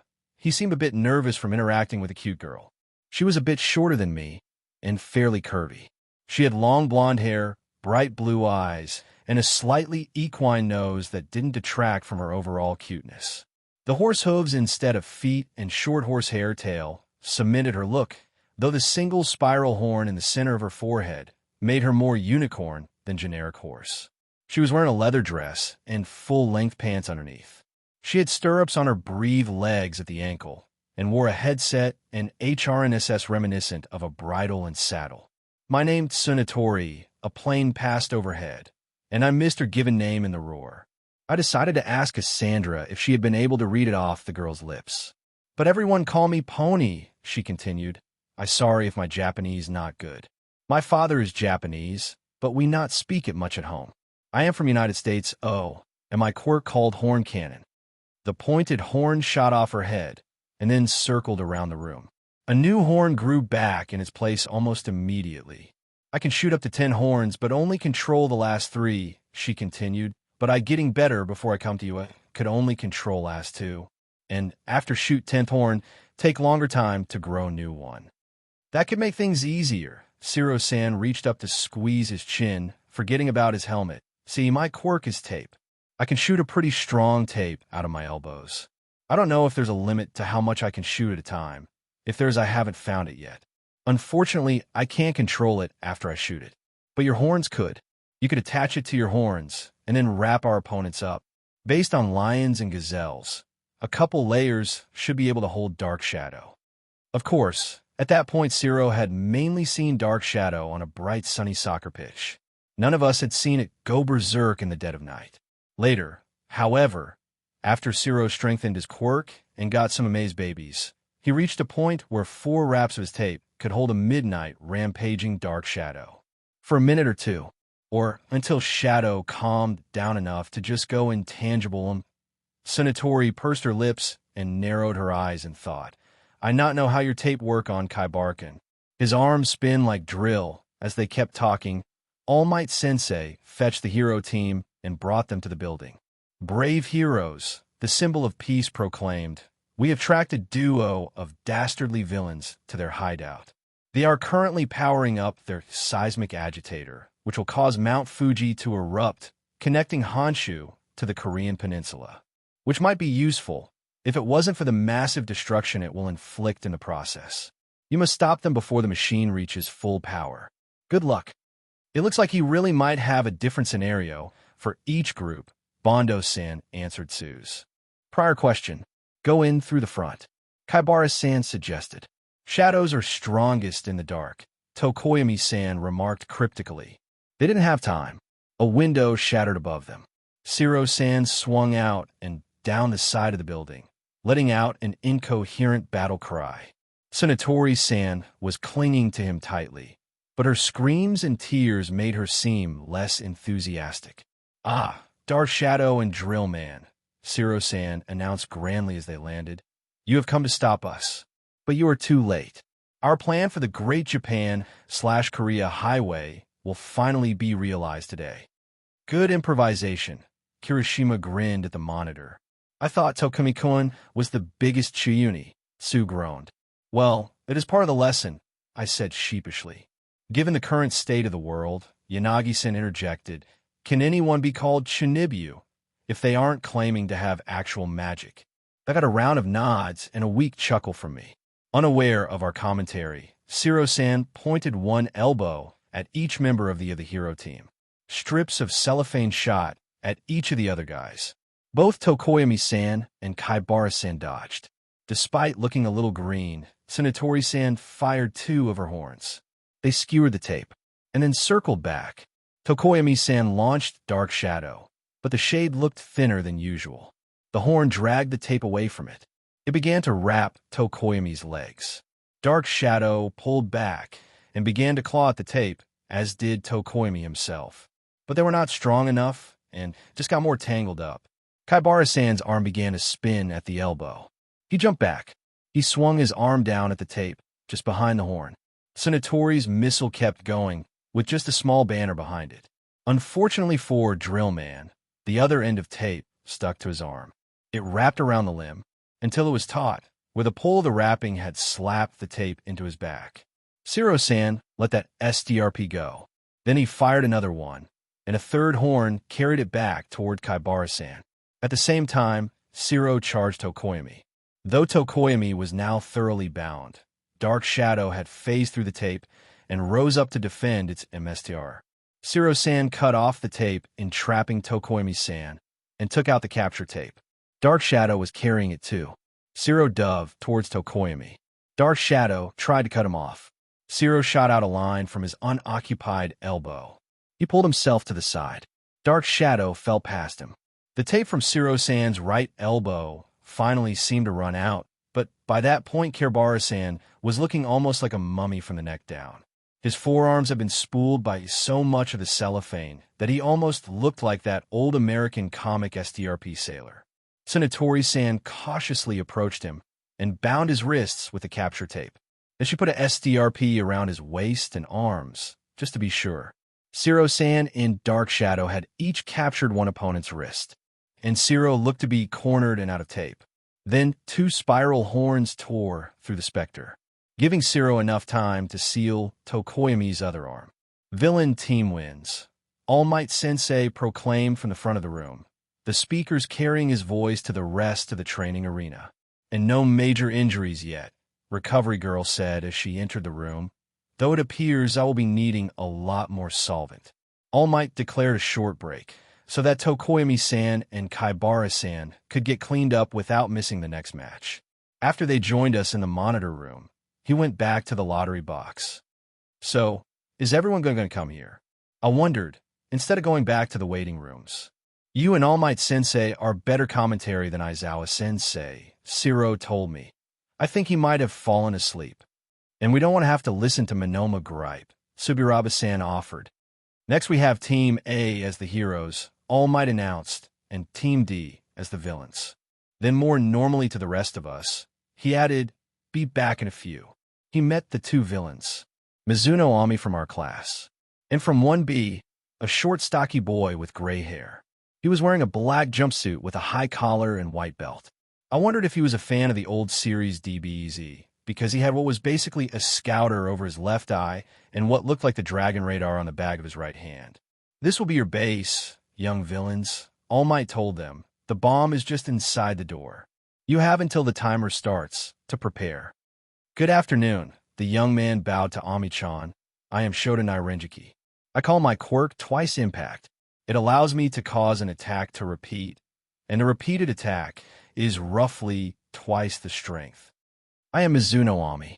My quirk is Ice Water.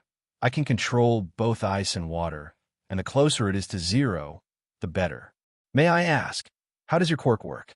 If I were to bash the wall with water using 5 newtons of force, then pull the water back into my tank, and you were to repeat it, what would happen? Would more water appear? No, the wall would just be hit with a 10-newton impact. He shook his head. There's no visible source. And what is your range? Ami asked, both distance and time. Any attack I can see happen, he answered, and I must repeat it within 7 seconds. Ami considered that. So did I, and Shota-san frowned regretfully. Unfortunately, my quirk is not really suited for this. He inclined his head. If we did not need to hold back, it would be a different matter. Actually, I may have an idea, Ami said carefully. But first, can you tell me about your classmate on the villain team? And then I will do the same. Wow, Ochako-chan exclaimed. You look like Greek goddess. The other girl was about the same height as me. She had flowing white robes and an elegantly sculpted face. Her hair was what stood out. It was set of waist-length, thorny vines. The vines fluttered, and she blushed at Ochako's compliment. Oh, sorry. Ochako's ever-present blush deepened. I'm Uraraka Ochako from Class 1A. Oh, you knew that. My quirk is 0 gravity. I can make things I touch weightless, and then when I put my hands together, they go back to normal. I kind of wish we were on the villain team, because I could just float the bomb out of reach. Unless Mizu Ami-chan can lift herself. So, yeah, the villain from my class is Mizuno Ami, and she is a really powerful hydrokinetic Sari again. I'm a little excited and nervous, so I'm kind of babbling. No, that is fine. The plant girl smiled kindly. I am Shiki Ibara. As you might have guessed, my vines are my quirk. I call it vines, and I can grow them and control them. I can also detach them, but I can no longer control them after they are detached. Can they absorb water?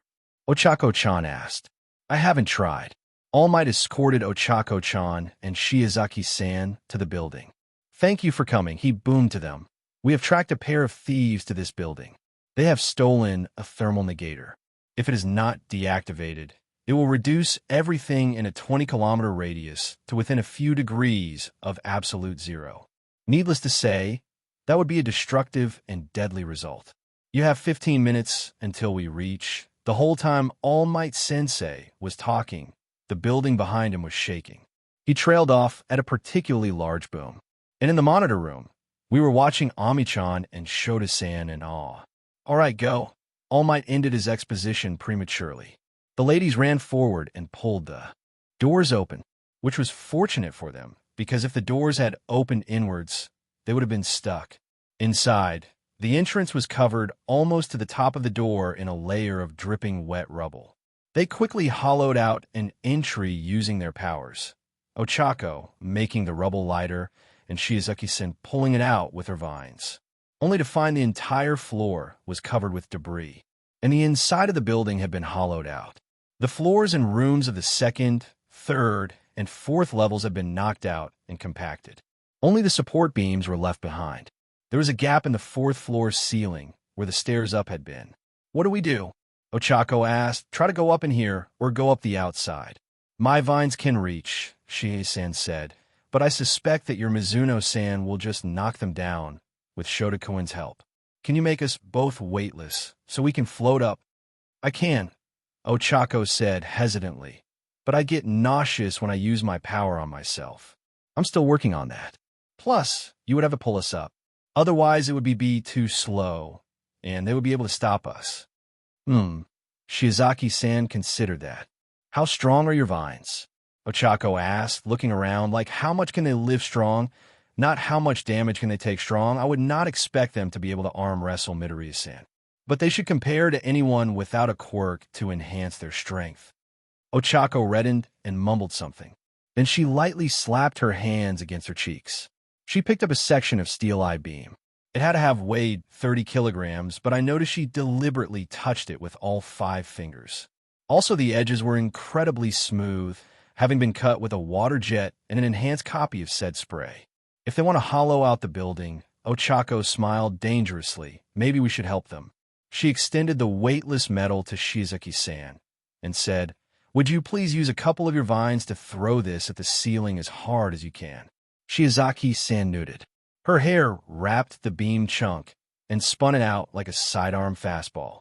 The metal slammed into the wooden panel, heavily cracking it.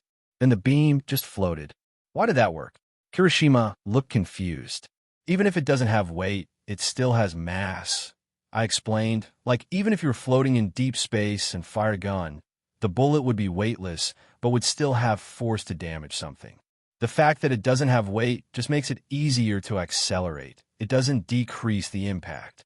Release. Ochako-chan clapped her fingertips together, and the improvised missile fell. How many of those do you think you can throw at once? My classmate asked, looking like she was trying to count how many vines there were on Shizuki-san's head. That was a dangerous plan, young Uraraka. All Might said, once we were all gathered, you could have injured Mizuno or Shota, or destroyed the bomb. I was confident that Amikan and Shota-sen would avoid falling, Ochako said, and Shiozaki-chan could catch them if they didn't. We did catch the bomb, the plant user added. Yes, which is why you're the MVP for this round, young Shizuki. All Might Sensei nodded, using your vines as a slingshot, catching the bomb without damaging it, and deactivating it. It was Uraraka-chan's plan, Shizuki-san reminded him. As collapsing the lower floors was young Mizuno's, All Might lectured grandly, but simply having a plan is not the same as executing it. Okay, let's begin the next round. The hero team will be Team S, and the villains will be Team H. Can I ask you something, Ami-chan? Sue prompted. Of course. The hydrokinetics smiled tiredly. How did you do it? Sue asked. I know basically how a water jet works, and that Shotokun's power made it a lot faster. But how did you know what you could cut to avoid bringing the whole building down? By the thickness of the beam, Ami-chan explained, by how they were connected, and also by the sound they made when we hit them. Then the bluette turned to me. What you have done, Izuku-kun. I'm not sure I wouldn't have done the same thing, I told her, though I guess I might have hidden the bomb in the rubble. Ah, it's Momo-san, Ochako-chan exclaimed, looking at the villain monitor. With her was a boy who looked like a mantis. Or at least a mantis with green hair, human hands, and a black cloak. But his cloak was rougher than Tokoyami's. Hello, Yaoyorozu-chan bowed to him. I am Yaoyorozu Momo, and my quirk is creation. I am pleased to meet you. Please take care of me. The other student looked flustered by Yaoyorozu's attractiveness and her formalness. He switched from the rougher, or to the more neutral Boku, am Kamakiri Taguru. My quirk is razor sharp. It lets me extend strong, sharp blades from my body, but I mostly do my fingers or forearms. What does creation do? I can convert my lipids into other items, as long as I understand them and have enough mass to work with. I can create chemicals if I understand their makeup, and machines if I know their structure. Huh. Kamakiri-san grunted, impressed. Then he coughed and asked, So, do you have any ideas for what we can do for the exercise? Please do not change how you talk on my account, Yaoyorozu reassured him, and I might. How precisely can you cut? Didn't. That's cool, but freaky, Oazio Setsu told Shoji-san, as my multiple-arm classmate spawned an additional eye from one arm and a full leg from another. No offense. I've been called worse, Shoji-san shrugged off. What does your quirk do? Oazio Setsu was taller than me, but shorter than Shoji-san, though his spiky black hair made him look taller. He wore a loose-fitting jumpsuit with pauldrons. He had a belt with random bits of wood and metal strapped to it, and a pair of small bags slung across his back. Weld. It is just what it sounds like. I can weld SHD together just by touching it. He took one of the blocks of oak and a tube of copper or brass. He touched them together. There was a flash of light at the connection point. Then he released the metal, and it stayed connected to the wood. He handed it to Shoji, who tested the bond. Unfortunately, it's a one-way deal. and it's a pain in the butt to get them back apart. Still, Shoji-sen finally separated the bits, though the wood broke at the point of contact. Mac would have loved to have a quirk like this. Mac, is that some hero? No. Shoji-sen shook his head. Just a fictional character I liked when I was younger.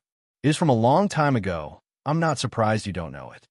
Greetings, young heroes. All Might burst into the room. Please, come with me quickly. He led them out of the room, talking quickly.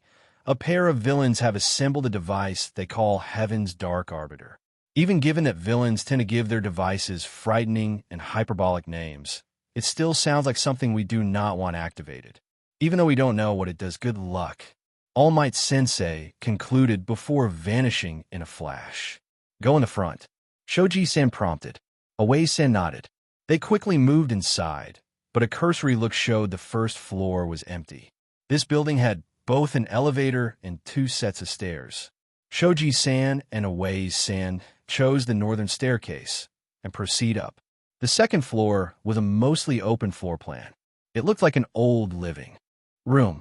There was an entertainment case with no electronics, a set of moderately damaged couches and easy chairs, a few low tables, and rugs scattered over a cheap wooden floor.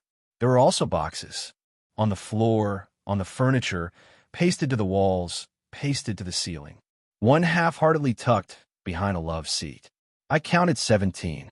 They were made from particle board and floor paneling, secured by corner clips. They varied slightly in size, but were roughly square and about 750 centimeters on a side. Though the sizes weren't all the same, all the sides were smooth and perfectly rectangular. What the hell? Away-san demanded. Decoys, Shoji said, a frown in his voice. They want to slow us down. After Shishida-san's actions, we know we have to be careful.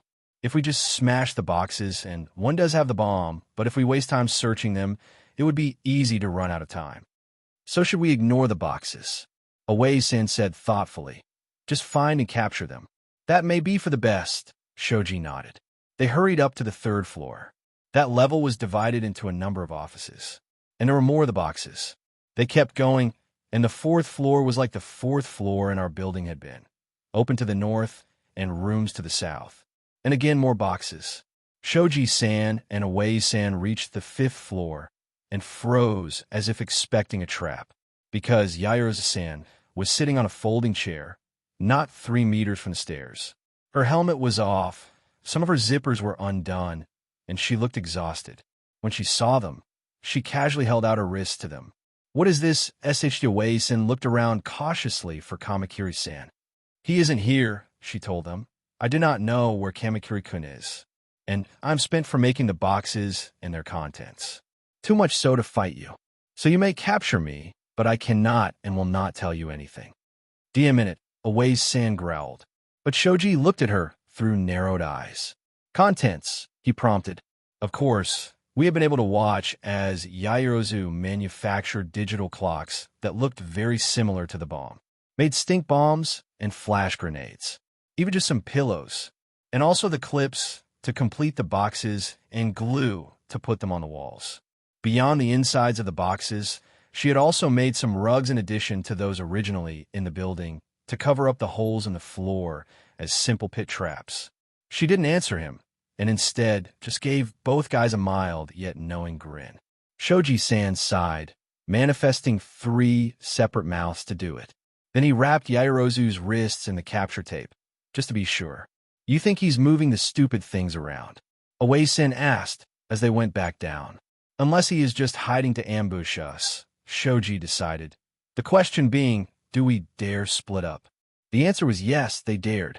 And no, it was a bad idea. Kamakiri-san was actually in one of the boxes on the 2nd floor. As soon as Away-san opened it, the Matisse boy tied his wrists with the tape, covered his mouth with it, and then forced him into the box before closing it again. Then hid in the 1st floor stairwell. Unfortunately, Shoji ran out of time searching the 4th and 3rd floor. So Kamakiri didn't get to fight him. Young Shoji, All Might Sensei lectured us, excellent job using your quirk to check the boxes and avoid the worst of the traps and fake bombs. Though you might have gone quicker. Young Kamakiri, you did an excellent job cutting the box sides to shape, keeping yourself hidden to watch the bomb, and capturing young aways. But the MVP this round is young Yorozu for coming up with the plan, executing it, and sacrificing herself to both buy time and press the heroes into following where she was leading. Well done. Away-san scowled, but couldn't deny he had just followed Shoji's lead, triggered 2 of the trap boxes, and ultimately gotten himself captured. Well then, for the next round we have Hero Team C. Misaka Mikoto and Shimuka Hikari versus Villain Team R. Todoroki Shoto and Fukudashi Manga. Why didn't he announce the teams for the other rounds? So you asked me. Well, it only takes a few seconds for the teams to get together, Ochako-chan noted. Actually, I said sheepishly, I think it took Aizawa-sensei until now to record them all. For days earlier. Seriously though, how did they do it? Jairu, Kyuka groused to her classmates and friends-to-be. You said that Azui-chan and Midoriya already knew each other and have been training together, right, Mikoto? The brunette electrokinetic nodded, as did Mizuno.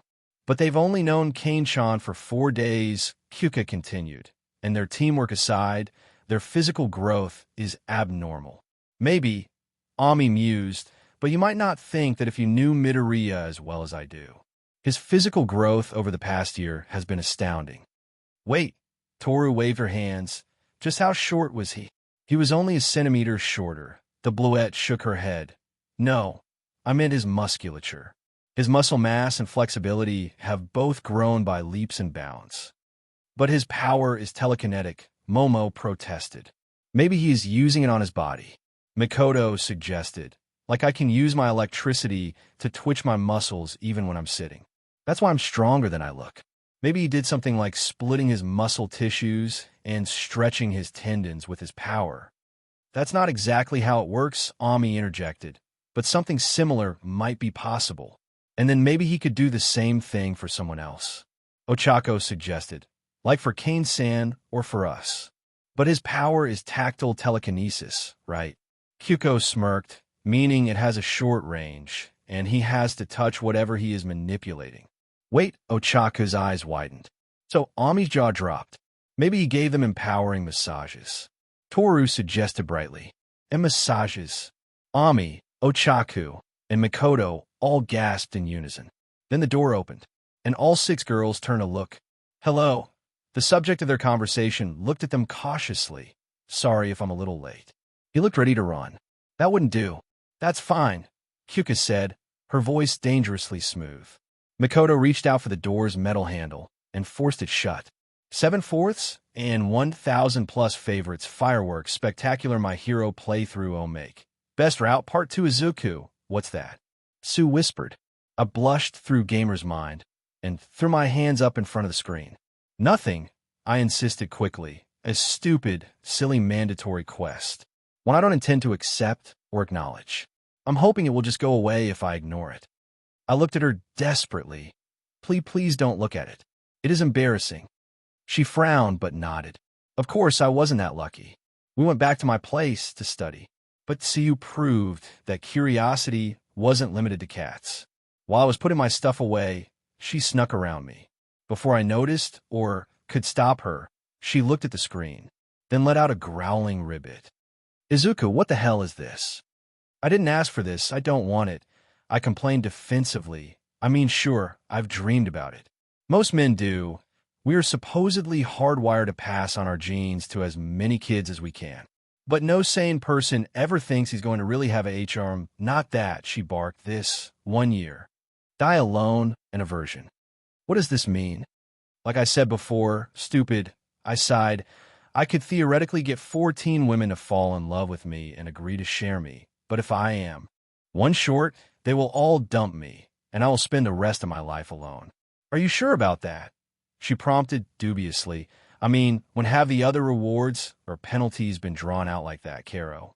I had not been thinking about it, deliberately avoiding thinking about the quest and its ramifications. You think this means I will die 1 year from today? I considered if I don't do this. She nodded. I suppose if it was a battle HRM situation, I mused, like some villain attack or disaster is coming, and if I don't have a powerful enough team to stop it, I'll die. Quests are not always as simple and straightforward as they sound. +1 wit, +1 intuition, +1 charisma. You're going to need it. There may be another option. Sue said, what if we could invalidate the penalty? Make it so it isn't even possible. Sue, she leaned in and kissed me fiercely. Sue, if you weren't a virgin, you couldn't die a virgin, she said through lidded eyes. I had seen that look before, that day in the forest. But I thought, Izuku, I've been attracted to you since before that day in the forest. That just cemented it. Even if I weren't in love with you, I would still want to have SEC with you. But I am in love with you. I understand taking it slow. I don't want to give up my chance to be a hero either. At least my feelings aren't that strong yet. But if this will save you, I want to do it. So you showed off her speed and dexterity. In the time it took me to blink, her right hand undid the top 3 buttons on her shirt, and her left hand undid the top 3 on mine. I could see the top of her BR, the upper swell of her melons. You said your mom had a meeting today and would be late, she reminded me. Looking at her, I could stop myself. I put an arm around her waist and pulled her in tight. I kissed her passionately, and the hand in the small of her back started to slide lower. Izuku, Mom's voice called out from the front door. Are you home? Sue buttoned her shirt up just as fast and then whispered, get changed. She slid out of the room. Hello, Inkoba-san, she said in her natural flat tone. We were actually going to go over to my place to do our homework before my siblings get home. But Izuku wanted to get changed first, so we stopped here. Oh, it must be very strict, giving out homework on the first day, Mom commented empathetically. I finished getting into a t-shirt and jeans. Then I popped a piece of mint gum in my mouth. I shoveled everything back into my bag and hurried out to the living room. Okay, I'm ready to go too, I told her. You too, don't study too hard, Mom told us with a wistful smile. We dropped our bags on the table and quickly moved to her room. Kissing, I was trying, awkwardly, to unbutton her shirt. That seemed to both amuse and please her. I got it undone, exposing her stomach and chest and BR. I was entranced and lowered her down onto her bed. I feel kind of bad, lying to my mom, I told her jokingly. I'm pretty sure she knows, Sue chuckled. She slipped me this. She slipped a square foil packet out of her skirt pocket, one with a distinctive raised circle. I kissed her again, my hands sliding down her sides. Bang, bang, there was a distinct pounding on the door. Sue grabbed a t-shirt hanging over her chair. She shed her blouse and pulled the shirt on. Azui-chan, I heard an unfamiliar voice. I detected a spike in your biorhythm and a second one in here. I thought I should check if everything was okay. Yes, everything is fine, Tendo-sen, Sue said flatly. And not her normal flat, but more of an annoyed, sarcastic flat. Well, if you need anything, I will be right next door. I heard the door close and stepped out of Sue's room. Our neighbor, she said. You met her once. She has a life-sensing quirk. Meaning she can tell, yeah, Sue sighed. Well, maybe this is a sign no, Sue said as fiercely as I'd ever heard her. Come on. Sorry, patrons. The voice of the manager of the LVHTL announced over the PA system. A fight between Endeavor and a pair of villains has lit the property on fire. The fire department is on their way, but we ask everyone please compose yourselves and exit the building as quickly as possible. Of course, we will issue a full refund, Sue scowled. We got off the bus at Endoro, only to discover school buses parked in the lot, and elementary students swarming the park for a special after-school lesson. We got right back on the bus. Special event, Goblin Swarm. For the next 24 hours, any dungeon entered will be invaded by an army of goblins. Weak but numerous. Endless even. After returning to the Azui family apartment, I took Mom out the party, and we dove into the Pencil of Solitude. There wasn't a bed, but the couch we had brought in was large and plush. But we were immediately greeted by an alert and howls in the distance. Exit dungeon, I shouted, hoping leaving would prevent them from destroying our furniture. The universe really isn't going to let us do this, Sue croaked sadly. Sorry, Sue, I said.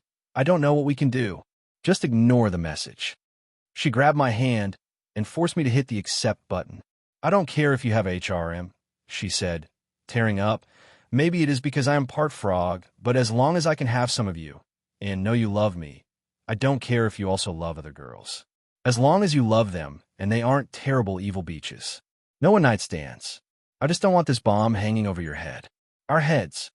Sue, I hugged her, and gave her a more gentle, compassionate kiss. I guess this means you got your first HRM member. She laughed, even as she cried. Secret quest, first girl, completed relationships tab has been unlocked. Additional charisma-related skills and talents can now be purchased. Thanks, the gamer, I groused. I'm Miss Saka Mikoto. The slender brunette held out her hand and tried to suppress a dubious and annoyed look. I am Shimuka Hikari. The other member of Hero Team, C, shook Mikoto-chan's hand and bowed slightly. Shimuka-san was taller than Mikoto-chan, probably only a centimeter or two shorter than Yaoyorozu-san. Her hair was long, straight, jet black, and ran down to the small of her back. Her eyes were also nearly black and larger than average. The rest of her face was a near-ideal blend of cute and appealing, and she was slender in the waist and limbs, but had a bountiful bust and hips. This was blatantly obvious, as her black and white costume was not only skin-tight, but also of a much thinner material than anyone in my class or anyone I'd seen from Class 1B so far. And Hagakure-san didn't count. Well, Mikoto-chan tried, and mostly failed, to not sound too judgmental as she looked her partner over. My quirk is called Electromaster. My body naturally generates electricity, though I can also extract and store it from other sources. I can control my electricity and also magnetism, and do a variety of things with it. I usually prefer the magnetic side, because it is more efficient than lightning bolts. That's why I have these discs as ammo, and carry around some iron sand. I can even manipulate electronics, though that is a bit tougher. What about you? I named my quirk Photon Halo. Shimuka-san held out her right hand. A ball of light floated above her palm, and a glowing ring appeared around her wrist, because whenever I use it, these rings appear around my wrists. Though my little sister calls them brighter rings. My power is a form of photokinesis. I can control light. From a soft light like this, to a bright strobe to blind someone, a focused ray of super hot light, and even a short ranged beam of coherent light. I pull light into my eyes naturally, giving me superhuman vision. When I need to, I can use my power to enhance my vision further. I can also surround myself in armor of light, both solid and heated. That is part of why I don't need an armored costume. But the main reason is my final power. I can connect myself to the light and make a photon jump, basically moving to a place I can see at nearly light speed. But only works through gases, and the lighter I am the better. A heavy or bulky costume would mean fewer or shorter jumps. Even then, I still tend to be cautious making jumps. Hitting anything solid or liquid could seriously injure or even kill me. Okay, that makes sense, Mikoto-chan said, though I thought she still seemed a bit jealous. Then she blinked and forced it away. So, about our opponent's weight, what exactly does your supervision cover? Todoroki-san had always seemed cool. To me, at least, he was even harder to read than Sue had been when I first met her. But now, the look of confusion on his face was pretty obvious. His new teammate was about average height and build. His costume was a black bodysuit with a chest plate, greaves, and bracers that looked like old-fashioned ink bottles. He also had a tan leather belt with a variety of pouches. But what made him stand out was his head, or apparent lack thereof. Floating above where his neck should have been was a word bubble, like out of a manga. It didn't appear to be connected to his body. Even more oddly, there was what looked like a panel template from a manga floating in front of the bubble, for rectangular cells, all empty on what seemed to be normal paper.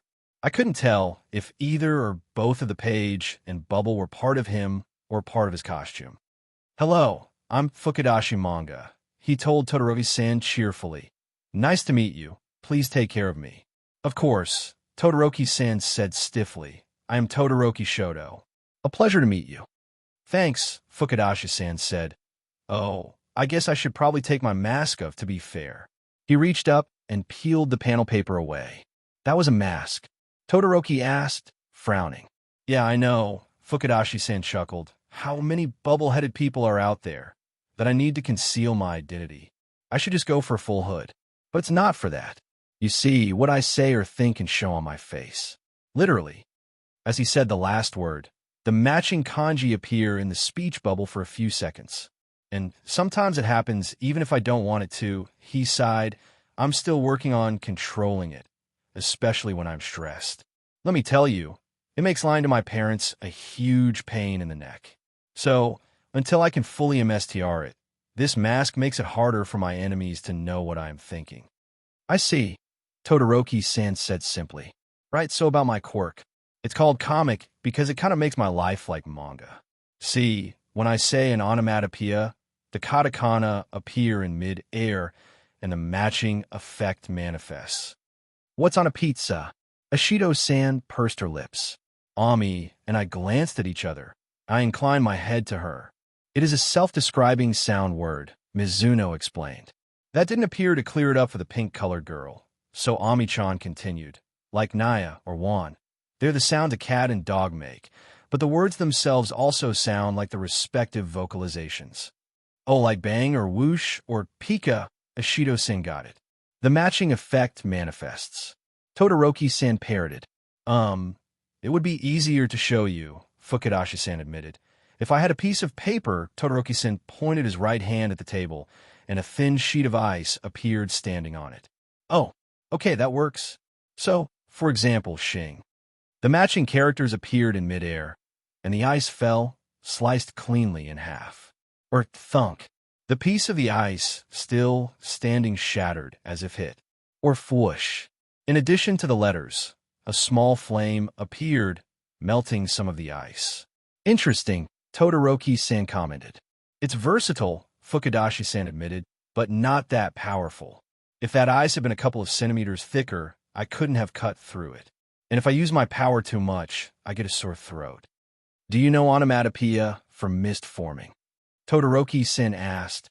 Or for something freezing? I can swing both of those, Fukudashi-san nodded. Why? Half of my quirk allows me to create ice. It is easier if there is more water in the air. So you can make a mist, I can freeze it. Also, you can use your power to make my ice harder. And in turn, the condensation around the ice should make it easier to have a dense mist. Yeah, that sounds good, Fukudashi-san agreed. Even though All Might fetched Mikoto-chan and Shimuka-san, that two young ladies didn't really need him to show them the way. The villain team's building was wrapped from street to spire in a barrier of ice. From what I could tell, it was at least 1 meter thick, maybe closer to 1.5 meters. Well, All Might Sensei looked at the building thoughtfully. The villains holed up in here have captured the control module for an old Russian defense satellite. It will take them about 15 minutes to decode it, after which they will have access to 12 ballistic missiles, 2 of them nuclear. Weren't those all decommissioned a century ago? Ochako asked nervously. Officially, Yayoi-san said carefully. So it doesn't matter if we destroy it, right? Makoto grinned. Sure. All Might smiled broadly. Just so long as you find it acceptable that the failsafe will cause the satellite fire at the last location the module transmitted from. The electrokinetic frowned. Just because I'm giving you a scenario like what you might encounter in the real world, All Might told them brightly, that does not change the rules of the exercise. We understand. Shimuka-san bowed slightly. All right. All Might gave them a thumbs up. Then let's get started. It only took All Might a few seconds to return to the monitor room after hitting the button to start the timer. What are they doing? He asked us after he returned. Nothing, Shisha-san noted, adjusting his glasses. The villain team is guarding the bomb and waiting for the heroes to make their move. And the heroes are just staring at the building. Not even staring, Yayoi-san added. Shimuka appears to be using her powers, as her eyes are glowing. But Mikoto-chan's eyes are closed. Oh, I suddenly realized, and every turned to look at me. What is it, young Midoriya? All Might asked. She's searching for the bomb. With her power, I explained, she can detect and to a degree control electronics, right? And from what I've seen, that building is like the one we had and the others. So there isn't anything electrical in there except the wires and the lights. Oh, and the cameras, I guess. So if she can filter out them, she will know exactly where the timer is. I didn't blush, but only because of Gamer's mind. I felt the weight of their stares and added weakly. Or at least that's what I would try, based on what she said about her powers and what I've seen. Ami and Yairosa both nodded, and Shishido-san looked thoughtful. I suspect Hikari-san is doing something similar. The Beastly Boy added, she can draw in photons to see at greater distances and even, partly around corners. This building's layout is fairly open, and the ice does not look terribly opaque, so she may be able to see them. Everyone else looked at the monitors.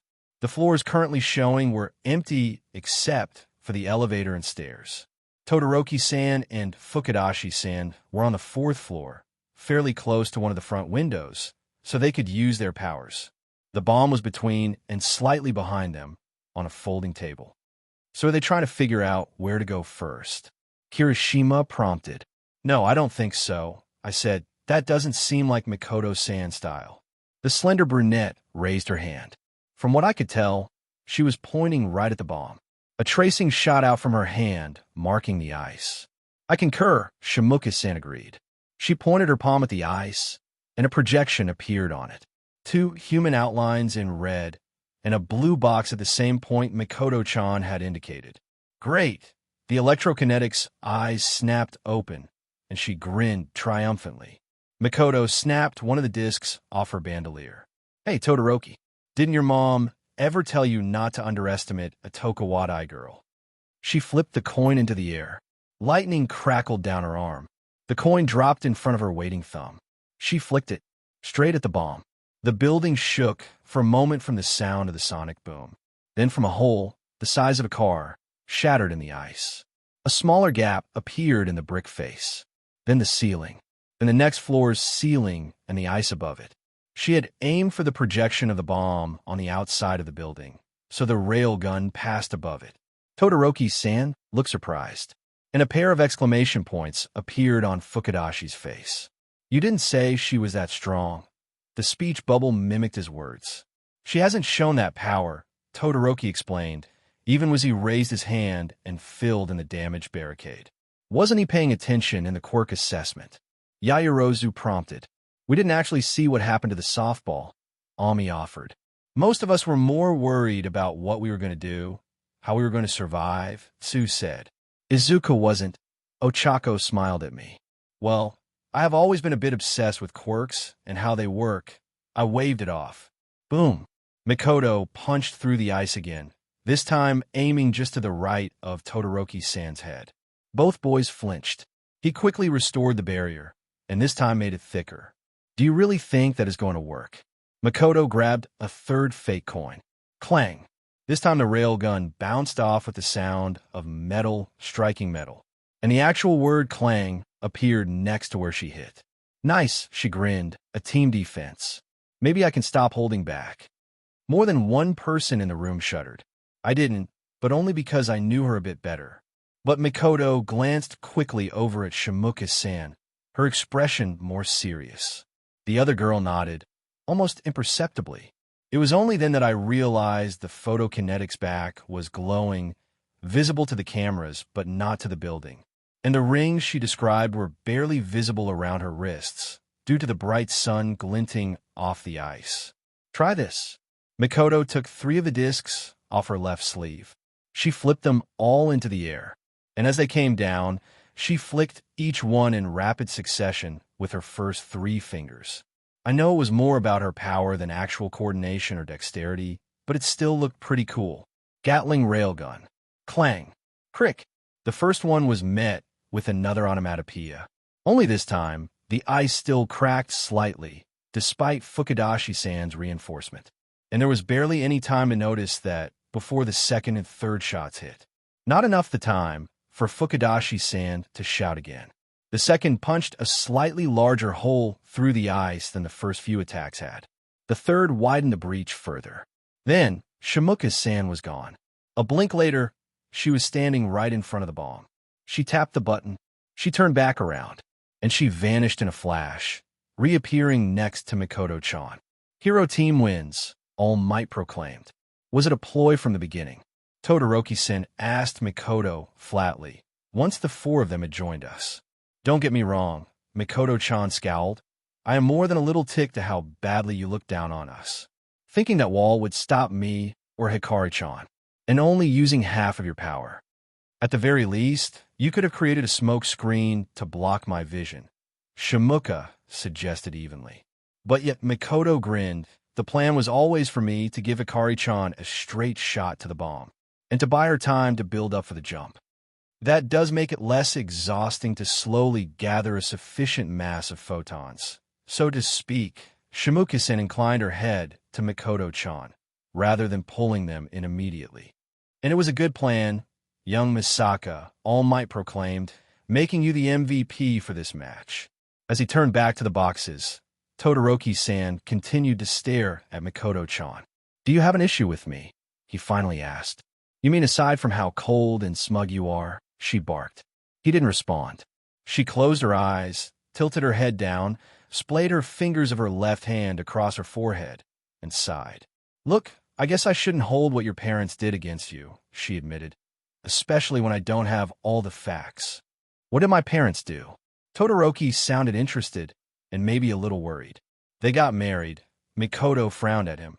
Your mom had a great career as hero ahead of her. Then, after not even a year, she up and married your dad and basically just disappeared. Mikoto-chan, I intervened. What you said before, that was deliberately ambiguous on my part. Was Todoroki-san's mother one of the Tokuwadai recommendation recipients? Yup, she nodded. I see, Todoroki-san said, and Tsuyu frowned, remembering our conversation at the arcade. So, yeah, I shouldn't take it out on you. Mikoto sighed again. I mean, for all I know, they were legitimately in love. Todoroki-san flinched slightly at that. I don't know if anyone else noticed, but no one called him on it. The next match was fairly short and fairly quick. Team L was the hero team. It consisting of Ojiro-san and a member of Class 1B named, ironically, Tetsu. Tetsu-san was wearing a short-sleeved chainmail shirt and pants, but his arms and feet were uncovered. He had the power to turn into iron. His armor had an arrow-like symbol on the chest and sleeves. Ashido-san thought was the male symbol, but Ami-chan explained was the alchemic symbol for iron. All Might gave them the task of stopping a pair of villains before they could upload stolen weapon plans onto the internet. The villain team was Team. It consisted of Cassandra and a girl from 1B named Komori Kinoko. Cassandra-chan's partner was dressed like a mushroom witch, and that was her power, the ability to make mushrooms grow places. The majority of the match was simply Cassandra sparring with the two guys with some difficulty. She probably could have handled Ojiro-san alone. She didn't appear to be able to hurt Tetsu-san, but he wasn't a match for her in speed or skill. Together, they were slowly overwhelming her. Ultimately, Cassandra-chan was just holding them off. Komori-san covered them was enough mushrooms that they couldn't move. Then they moved in and taped the boys' wrists. Komori-san said that the fungi would disappear after a few hours, but Recovery Girl insisted on taking them to the nurse's office, in case they were allergic. All Might awarded Komori-san the MVP and went into the box again. This time, the heroes will be Team N, he announced, and the villains will be Team T. Ima-san clomped into the heroes' meeting room. He was joined a moment later by another blonde boy with bright blue eyes. The Class 1B student was a little taller than Aoyama-san and wearing a tuxedo with long tails and a bright blue necktie and kerchief in the BRSD pocket. There were 3 small clocks on his belt. The other boy appraised Aoyama dubiously. Hello, the other boy said haughtily. I am an Omanito, Class 1B, Seat 4. My quirk is copy. I can copy the quirks of emitter and transform types, but not most mutation types. I can copy up to 3 quirks at once, but can only use 1 at a time. And after using a quirk for about 5 minutes, it runs out. Right now, I only have Tsubiraba's Solid Air in reserve, so I will need to copy your quirk. If you don't mind, I suppose. Of course, Aoyama-san declared grandly. My glorious naval laser will be that much more magnificent in tandem. Together, we shall easily crush them. A laser quirk. Yes, that might be useful. Monoma-san nodded slightly. Blah! Momona-san crowed. He moved his stomach forward, having unbuttoned his shirt and jacket. The beam shot out, exploding the doors off their hinges. This power is amazing. He turned aside, carving a furrow in the concrete facade and then shattering a window. If you villains don't come out, he taunted, we will blast the building down around you. Come on. Momona-san yelled at Aoyama. Ha! My classmate echoed, uncertainly yes. He fired at a window on the third floor. Aoyama-san used short, controlled bursts, rather than a sustained blast like Momona-san. But with each shot his discomfort grew. And not just mentally. Come on, Kendo-chan, Momona-san shouted. Are you? The beam cut off as he suddenly clenched his cheeks. His eyes widened in surprise and dismay. Excuse me, he squeaked softly and waddled away from the building. After both Monoma-san and Aoyama-san fled the battlefield for the bathroom, Team T was declared the winners. Koda-san seemed relieved. His partner, an orangeette named Kendo Itsuka in a blue Chinese dress, was not. Her quirk allowed her to expand and strengthen her hands. She seemed annoyed that they didn't get to do anything, and exasperated with her classmate, and that was easy to understand. The sight of Monoma-san cackling madly as he blasted away with naval laser to me at least, he seemed more like a villain or at least an unstable vigilante than a real hero. And the way he pressured Aoyama-san to join him in his rampage. Well, All Might coughed. Well, since there wasn't really any action to the match, I suppose I can't really make anyone the MVP. Kendo-san walked over to us. Hello, she said happily. I'm Kendo Itsuka. She extended a hand to me, and after I shook it she offered it to Thu, then Cassandra. She also nodded at Ojiro-san, who flinched but returned the head bob. Nice to meet you, Kendo-san, I told her. I'm Midoriya Izuku. Please call me Itsuka, she said. I'm Aju Itsuyu, but you can call me Tsu. She said her name is Cassandra. I offered after Cassandra-san signed a greeting. It's nice to meet some other martial artists, Itsuka-san said. You two are mixing karate and gung fu, right? She directed that at Tsu and me. And Midoriya-san is the senpai. Itsuka-san kept going, and she turned to Cassandra. But I can't get a read on your style. I wouldn't say that I have a style, Cassandra answered. Though I translated I have had many teachers, and my main one, my father, didn't believe in sticking to a single discrete style. Like Jeet Kune Do. Itsuka-san prompted. Tsu frowned in confusion, and Ojiro-san, who was listening, looked thoughtful. Something like that. Cassandra smiled slightly. Well, maybe we can all get some time of practice together, Itsuka suggested. Do you know Ojiro-san? I asked her. We've run into each other at various tournaments, she nodded. Next up we have Team K, Ida Tenya and Kodai Yui as the heroes. All Might announced over all the chatting, and Team B, Jiro Kyoka and Tokage Setsuna will be the villains. Hello, Ida-san said loudly, and snapped down into a 90-degree bow. My name is Ida Tenya of Class 1A. My quirk is Engine, which allows me to run at great speed and kick with great force. It is a pleasure to meet you, and I am looking forward to working with you. Ida-san's partner was a girl about my height. She had a bob cut to her black hair and sky blue eyes. She was wearing a red jumpsuit with white highlights and a white skirt. She was attractive, a balanced blend of soft cuteness and sharp beauty in her face and an above-average build. Good afternoon, the girl said. Nonplussed, I am Kodai Yui. I call my quirk size. Once I touch an inanimate object, I can control its size for a little while. I can make things bigger or smaller. I think I would have been better on the villain side of this test. Then I could have shrunk the bomb down to the size of a grape and hidden it. Or blocked all of the entrances, Ida-san agreed. On the other hand, if you can shrink the doors, there is no way for the other team to block us. That is true, Kodai-san answered neutrally. Let us think on this and determine how best to defeat these villains, Ida-san suggested. You see, from 1A, our villainous adversary is, hey, Kyoka-san waved vaguely at the other girl. I'm Jiro Kyoka. These things are my quirk, earphone jack. She reached up and touched one of the hanging jacks on her extended earlobes. They are pretty versatile, my classmate continued. They can extend all the way down to my feet, and I can control them about as well as my arms. The jacks are hard enough to pierce wood or concrete, and I can hear and transmit sound through them. That's what my costume is for, converting that sound to a sonic attack. Though I'm nowhere near Mike Sensei's power yet. Cool, her partner said. The other girl was taller than Kyoka-san, but still shorter than me. She had shoulder-length green hair and a slender build. Slender, but no so much as Kyoka-san. She was wearing tight suit of blue, lizard-scale material, including a mask over her eyes. I'm Tokage Setsuna, and my quirk is Lizard Tail Splitter. I can split up my body and make the parts fly around. Like Buggy, but I'm not immune to sharp objects. And if one of my parts gets destroyed, I can regrow it. But that tires me out a lot, so I try to avoid it. Buggy, Kyoka-san prompted.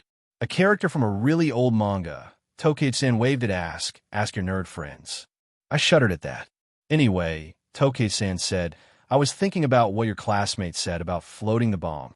What if I just attach my hands and carry the bomb up really high? I don't know. Kyoka-san considered it. Will that work against the other person from your class? It might be okay against Ida-kun. His quirk makes him fast. Unless he can use his speed to jump really high. Probably, Tokage-san thought about it. Yui-chan might be able to shrink something to throw it, then expand it. But if she knocks the bomb out of my hands, who would All Might Sensei decide had broken it? My biggest worry, Kyoka-san said, is that Ida-kun will just dash in and capture us before we can do anything. You said he's fast, Tokage-san frowned.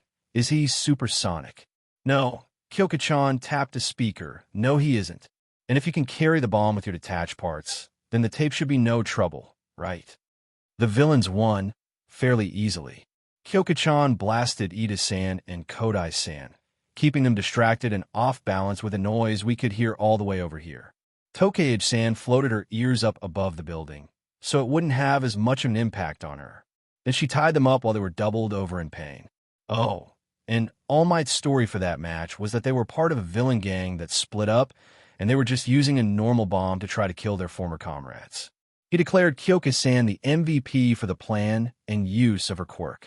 That left only 4 players. Last round, All Might proclaimed, Hero Team Q, Penryu Midoriya and Hananuki Juzo versus Villain Team F, Hagekure Toru and Rin Hiryu. Emo-chan frowned as she walked into the hero's room. Her teammate was wearing what looked like a suit of sci-fi power armor. Robotic-seeming orange and black plates covered him, including a helmet with some straw-like hair sticking out. Hello, he said. I'm Hananuki Juzo. My quirk is softening. Just like it sounds, I can make things softer. I can make rocks into anything from stiff clay to almost liquid, like quicksand. Oh, and my classmate, Rin-kun, he can grow armored scales and even shoot them off his body. Emo-chan grinned. A scaled-up Hiryu, I always wanted to fight a dragon. And he's even called Rino. I guess I should introduce myself, too. I'm Penryu Midoriya, and my quirk's Calibazi. It lets me control swords. She waved her hand, and 3 swords appeared floating in the air in front of her. In the middle was the one she had shown us earlier. A long sword with an extra wide blade at the base with red decorations and a red grip. The second was a katana with a white, cloth-wrapped hilt. And the third was a shorter cookery-style Damascus blade. This is Clarent. She touched the largest blade with a gentle smile. My dad made it for me before he died. This one, she pointed to the katana, is a test blade made by a Canadian blacksmith. And the cookery was made by my father and Aunt Rin. But neither of them are as good Clarent. She used the English word father, which caught my attention. Wow, so only 3, or do you have others? He asked, cocking his head to look at the floating blades, and why just swords? Is it personal preference? I can only bond with 3 at a time, she confirmed, but my father only can bond with 1, though she does have a better range and power. At least for now. Then Emo-chan shrugged and added, I don't know why it is just swords. Why do so many people's quirks not work on living things? How does the Fukudashi guy make noise words both appear and happen? There are lots of strange quirks out there. Mine and Dad's and Father's just happen to be limited to swords. So what do you want to do? Penner, call me Emo-chan, she said quickly and firmly. Then she frowned and added, oh, and I guess I should say that Hagekure's quirk makes her invisible. Just her all the time, she can't control it. Then Emo-chan, I could hear the frown in his voice, even though I couldn't see his face. Do you have any ideas? Well, she smirked, it doesn't sound like the villains have any special talents to hide the bomb, or anything. So it sounds like a straightforward dust-up to me. But for a little strategy, I suppose you could soften the walls or floors so I can cut through them and surprise them. Hello, young heroes, All Might boomed as he walked into the room. If you would please come with me. Imo-chan and Hananuki-san followed him outside, down the street that was now completely soaked and had a small river rushing from the iced-up building to the grate, to the last building on the block. We have tracked a pair of villains to this building, he told them. They have weaponized flu virus.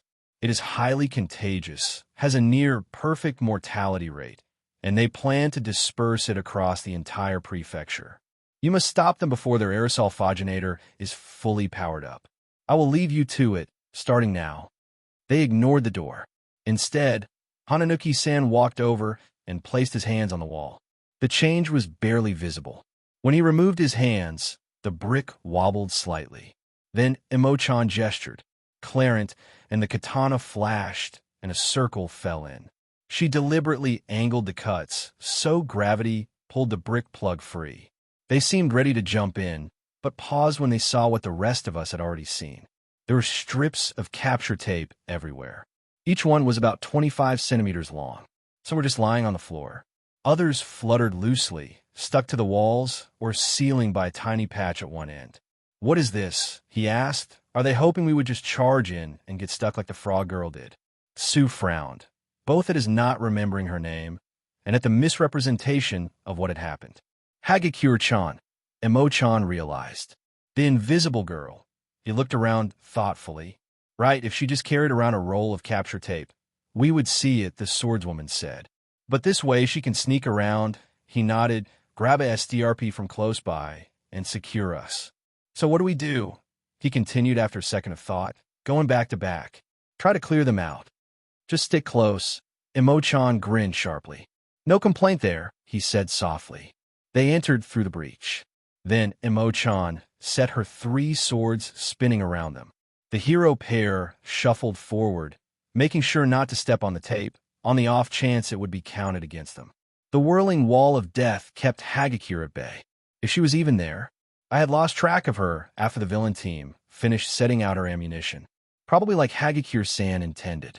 As they crept forward, suddenly some of the hanging strips of tape rustled. Imo-chan and Hananuki-san froze. The floating kukri spun out broadwise. If there was anything there, the small blade didn't connect. But as she pulled the shorter blade back in, one of the strips of tape rose off of the ground and wrapped itself around Hananuki-san's left wrist. Clarent and the katana stabbed, hilts first, at the space where Hagakure should have been. But there was a slightly demented giggle, and so the other strips on the floor scattered, right up to the stairwell. There was a deliberate stomping sound as the invisible villain went up. I was tempted to use clairvoyance to try to track her, but I didn't. 50 yen says the second floor is just like this. Imo-chan half sighed, half growled. No one is stupid enough to take that action. The softener shook his head. This is taking too long. Imo-chan looked at him. It's been almost 5 minutes, and we haven't even reached the second floor. If the next 2 are like this, and the bomb is on the 4th or 5th floor, you want to split up, he said. Of course not, she protested. A knight would never abandon a comrade. The she purely sighed and shrugged. Just yeah, I could move a lot faster alone. Circling my boys around me is easy. Keeping you in mind and dodging the tape on the floor, not so much. Go, he said. Hopefully, your classmate will come after me, and you can take care of Rin. Imo-chan considered it. Then she held up a fist. He bumped it. She took off at a jog, her swords, now varying their heights and spinning closer and faster. That swept the tape out of the way. For her creative way of getting around the villain's trap, an excellent fight against young Rin, and disarming the bomb, young Penryu is the MVP. Imo-chan huffed, but did not correct him. Well done, everyone, All Might said. We had all gathered outside in the street again, meeting back up with Vlad King and Aizawa-sensei. As I said earlier, you will be going over the results in class tomorrow. So I encourage you to think about what you did well, and what you could have done better. And with that, I will leave you with your homeroom teachers." With that, he vanished. So fast I barely noticed. I realized he had been in his muscle form for almost 3 hours, so he must be getting close to his limit. "Well done, everyone," he says. "Monoma-san complained, but you spotlight thieves hogged all the MVP spots." "That's not true, Karo," Sue croaked. "Shiki-san and Komori-san were both MVPs. And we might have had a third one," Itsuki-san said, stepping up beside him. If someone hadn't disqualified himself using a quirk he didn't fully understand. "That's not my fault," he protested, looking a little green again. "My own teammate sabotaged me. He didn't tell me that it would have that sort of drawback. And yet, he followed your example and did the same thing to himself." Kendo shook her head. "Either way, you glory-hound jerks of Class 1 better watch yourselves. Next time," he was cut off as Itsuka knocked him out a moderately enlarged karate chop to the neck. "Nice to meet you all," she said, and then dragged him away as the rest of 1B left. "You are my destined rival," Tokoni-san said softly, staring at Shimuka-san's back as she exited. She didn't appear to hear him, but I did. And Cassandra blinked at him. / their powers do seem opposed. / I told her silently. / given how he has been looking at her. / Cassandra-chan signed. / and where I don't think her powers are his main concern. / were the rest of you watching Izuku and Tsu sparring? Makoto asked sharply. It did seem more like practice than a real fight. Momo nodded. And yet he implied they have not sparred in their training. It does seem like they have either been holding back or have jumped ahead again. Ami mused. Cassandra, too, Kyoka added. Remember her and Ojiro going at it in the last Lions and Gazelles. That was only last Thursday, but they seemed more evenly matched back then.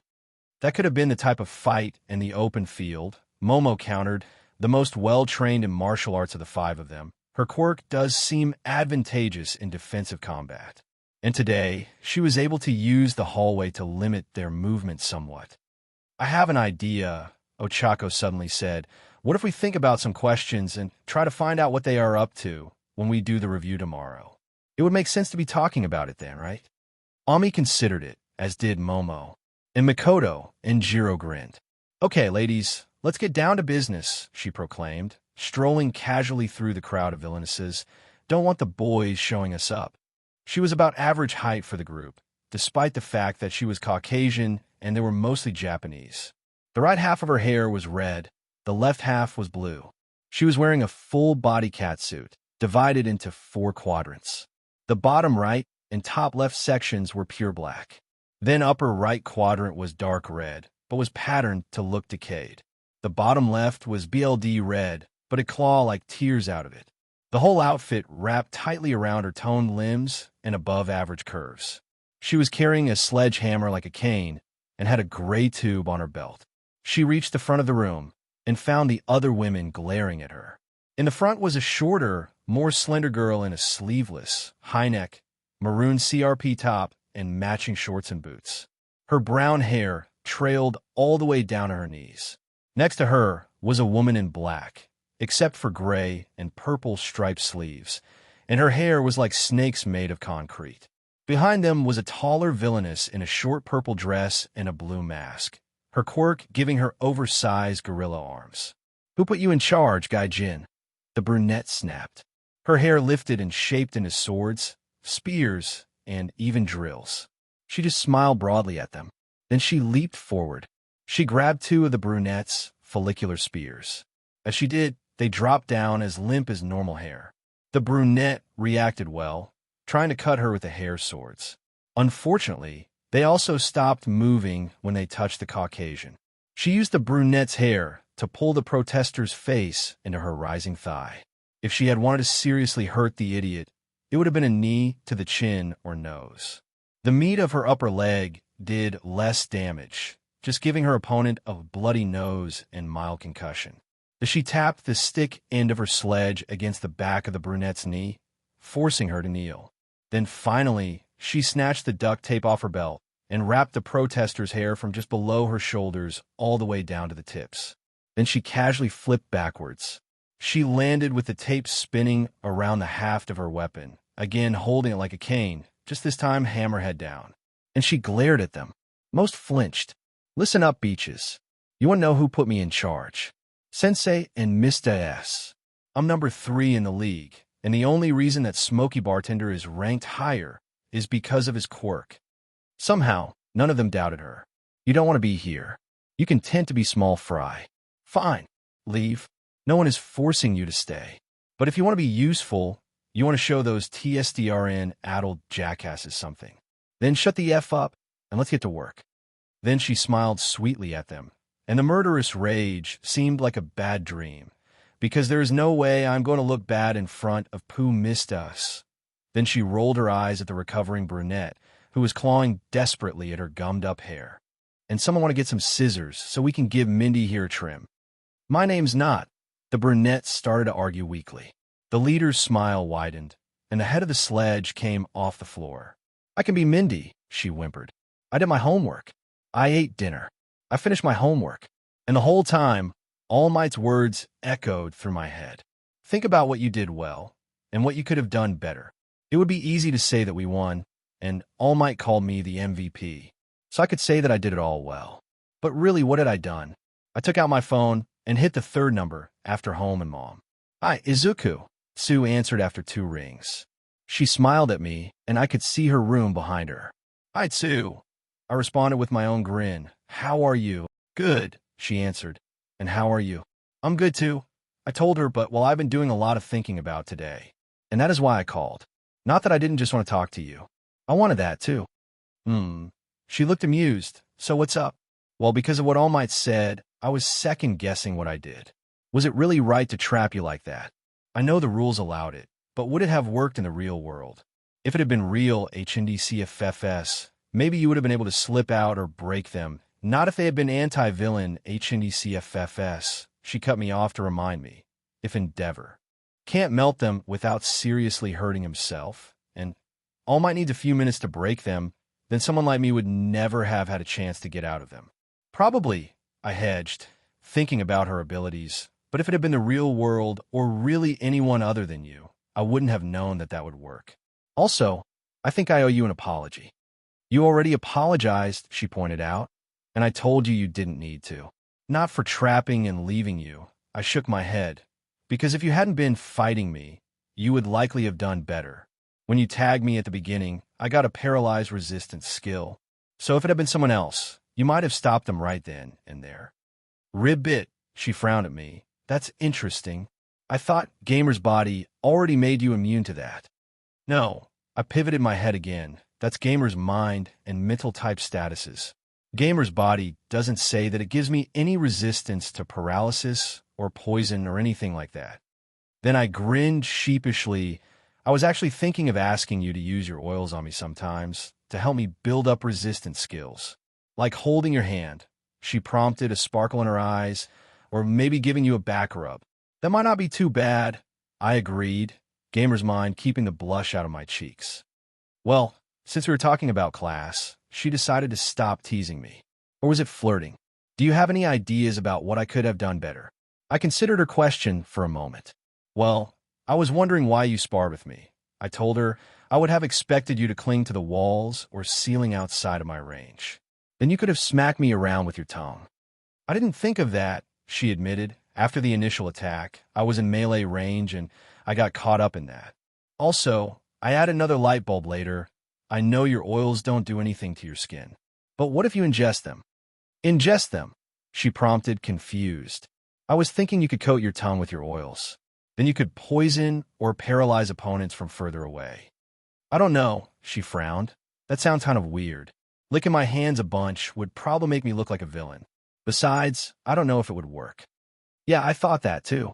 That it might look funny, and your saliva might disrupt the oils. Again, assuming doing that didn't just end up paralyzing you, what if you collected the oil another way? Like in some of those reusable water balloons. That could work, she assumed her thinking pose. And do you have any ideas for me? I asked. Well, she tilted her head a bit further. I didn't get to see the end because I was stuck. But you got trapped by the glue, right? I'm surprised it could get to you. Your tactile TK acts like armorite. It was liquid, I explained, and a lot of it. It just kind of seeped through, so maybe I should work on that. Sounds like a good idea to me, she agreed. And maybe I will see if my oil knocks me out if I lick it. You don't have to, I said. It was just a silly idea I had. But it may be good to know, just in case I ever get exposed some other way. That's true, I nodded. Nachon. Satsuki's voice came from outside Sue's phone's camera's range. Can you help me dry my hair? Just a minute, Sue answered. Then she looked back at me and said regretfully, I have to go. See you tomorrow. Definitely, I told her. Good night, Sue. Good night, Izuku. Mom, I'm going to take a bath, I called out as soon as we disconnected. All right, she answered. I went into the bathroom and filled the tub up, but only halfway. I turned the heater on for the water and higher than normal. I hoped that would make it more difficult. After cleaning myself, I stepped gingerly into the tub. It was long enough that even if I laid flat across the bottom, I still would have had at least 20 centimeters to spare. The water was painfully hot, but not enough to scald me. I sat down at one end of the tub and then got to work. I activated telekinetic rampart. It created a wall at the far end of the tub. Then I pulled it closer, scraping the water towards this end until it was almost up to the rim and spilling over. Next, I activated telekinetic armor, trying to push the water as far from my skin as I could. Re-enable all alerts, I instructed. Water leaks, slips, invades. It is hard to hold back. +1 determination, telekinetic rampart skill improved. LVL 5. Some of the liquid seeped, though, splashing my chest. I clenched my fists and pushed it back away. Then it spread under the wall. I tried to scoop it up with my regular TK. The water rippled slightly, but I couldn't lift it, or even move it. I dropped the wall, and then recreated it, pulling the water back towards me again. I tried to ponder the difference. TK Rampart seemed to create a hard barrier, so it made sense that it would not have the same effect on water. But what was the difference between TK armor, that it could push the water away from me, and telekinesis, which could not lift or push the liquid? Neither one seemed solid. Unfortunately, I was already tired, and the heat made it harder to concentrate. But I didn't miss the next alert. Heat resistance skill unlock, condition 1/3 met. That's a new one, I murmured. By the end of my bath, TK armor had gone from level 11 to level 16, and TK Rampart from 4 to 12. +2 more bumps of determination, putting me right on the cusp of 50 points and a bonus talent. And also 2 each for endurance and intuition. Unfortunately, halfway through I realized the heat was sapping my energy in terms of stamina, as well as my HP. So I turned off the heater. And I didn't really come up with any answers to the differences in my TK powers or what else I needed to do to unlock heat resistance. Which was too bad, because it might have helped me figure out cold resistance for Tsu. The early part of Tuesday's morning lessons seemed to fly by. Everyone was anticipating the chance to review the matches, both our own and our classmates. Some of my classmates were eager, while the rest of us had more of a nervous sort of anticipation. All right, Aizawa-sensei looked at us sharply. Before all of you get your chance, there are 2 specific performances I want to go over first. Kirishima. The red-haired boy straightened in his chair. Your plan to rile up Shishido-kun and have him destroy the bomb was inspired, perfectly executed, and earned you the MVP, Aizawa told him, All Might nodding along. Kirishima started to smile. Don't ever do it again, Eraserhead added quickly and sharply. Sensei. Kirishima sounded surprised. The disqualification by destroying the bomb was to prevent either team from taking the easy way out, our teacher explained. While using that against the other team in a game is all well and good, but you can't count on something like that working in the real world. If it was a real bomb, and that would have set it off. Yanagi-chan could have set it off moving it like she did. I glanced around. Yairza-san and Ami both appeared to know exactly what Aizawa-sensei was talking about. Makoto was smirking. Ida-san and Koda-san were both taking notes. Everyone else just seemed to be considering the lecture. Second, Aizawa-sensei continued. While getting your opponent to lose control is a tried-and-true battle strategy, you have to make sure you know your opponent before you use it. Or at least that there won't be collateral damage if you're wrong. You got a quick 1-minute explanation from someone who has known him for 2 weeks, and only seen him use his quirk in a game. That does not qualify. What if, instead of snapping him out of it, breaking the bomb had made him more angry? What if he continued to grow larger and stronger? What if he had a hybrid quirk and literally exploded in rage? Midoriya Izuku sensei suddenly shifted focus to me, and Gamer's mind was the only thing keeping me from trembling. You caught one of Azui's wrists and taped her to a wall, and then ran off. He glared at me. I braced myself. Well done, he concluded gruffly. I will do better next, I started. Then I blinked and parroted Kirishima-sensei. Unlike most anyone else here, he said, you and Azui-chan do know each other. You had every reason to believe that would hold. And not every villain you fight will be a mystery. Villains get away, and when they do, they usually come back. There is nothing wrong with exploiting that knowledge, if it is solid and actionable. But more importantly, you did what you needed to escape and return to your mission, while reasonably making sure she couldn't attack you from behind. Like Mike Sensei said in the exam, Ami murmured, but the class was quiet enough that her voice carried. Catching a thief when you're trying to save a child is not a win. Exactly. Eraserhead looked mildly impressed. Too many heroes get too caught up in fighting and capturing the villain and forget about their surroundings, civilians, or their original mission. Even though the heroes could win this lesson by taking out both villains, it's not a particularly rational solution. Just because they can't interfere anymore doesn't mean you would be able to find and disable their weapon in time. That is something you all need to keep in mind. Okay, All Might boomed the word in English, though I expected everyone knew what it meant. Now that we have got that out of the way, he continued, switching back to Japanese, let's see what everyone has come up with. In seed order, I want each of you to identify something you did well, something you did poorly, or a mistake you made, and finally, what you intend to do to improve based on either or both of those. After your self-assessment, we will have a few minutes for the rest of your classmates to ask questions or offer brief, constructive comments. All Might put a lot of emphasis on the word constructive. I didn't really think anyone would do otherwise. I mean, Todoroki-san was a bit cold. Ida-san was strict and somewhat hasty. Ashido-san seemed to sometimes speak without thinking. Makoto could be a bit harsh. Okay, maybe the reminder wasn't the worst idea. Go ahead, Aoyama-kun, Aizawa-sensei prompted. What I did well, Aoyama-san declared regally, was my teamwork. I let my partner my quirk, I followed his plan. I participated, even though I thought he was going overboard. What I do poorly was ultimately getting caught up in the excitement and overusing my quirk, which in turn comes from my longing not to step out from under my sister's shadow. Why do you feel you are overshadowed by your sister? Aizawa-sensei prompted, more gently than I had heard him speak before. Her quirk is similar to mine, but far superior. Aoyama explained, she shoots the same beam, but for the tips of her pointer fingers. Her beams, even together, are weaker, but she can shoot 2 targets at once.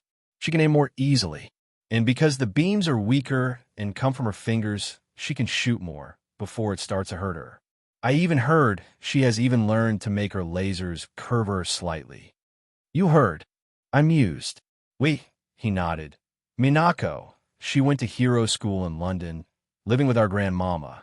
She graduates in 2 months and already has a year-long psychic position lined up in the UK, after which she may return to Japan. And then, how do you intend to overcome that? All Might prompted carefully. I am not sure. The blonde boy's normal royal aura faded at the admission. You may want to talk to Hound Dog Sensei, Aizawa suggested.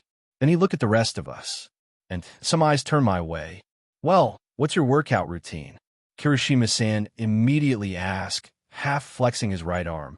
Aoyama-san looked at him like he was speaking Frenair, like he was speaking Hindi. Your belt? I asked. It holds back your, laser, right? And also lets it out. Do you know how it works? Maybe the support staff could find a way to use it to split the beam up. It was finally my turn. What did I do well? I repeated the question. Hearing what everyone else had said had me double and triple guessing myself. Well, I suppose I worked well with Sugurabe-san, buying him a chance to sneak past him, I said, and then also distracting Bondo-san. And I did okay fighting Tsuyu too, though like she suggested, part of that was because she didn't think to use some of her powers. As for what I did badly, I continued, I guess if taking Aizawa-sensei's words into consideration, the biggest mistake was that I got caught. Though, thinking back, I probably could have used Tsu's trap against her if I hadn't been in such a hurry. As for what I'm doing about it, since the liquid glue was able to overwhelm my defenses, I started practicing using them against water yesterday. And does anyone have anything for Midoriya? Aizawa-sensei asked blandly, gesturing at Kirishima. What is your workout routine? And your diet? The redhead asked.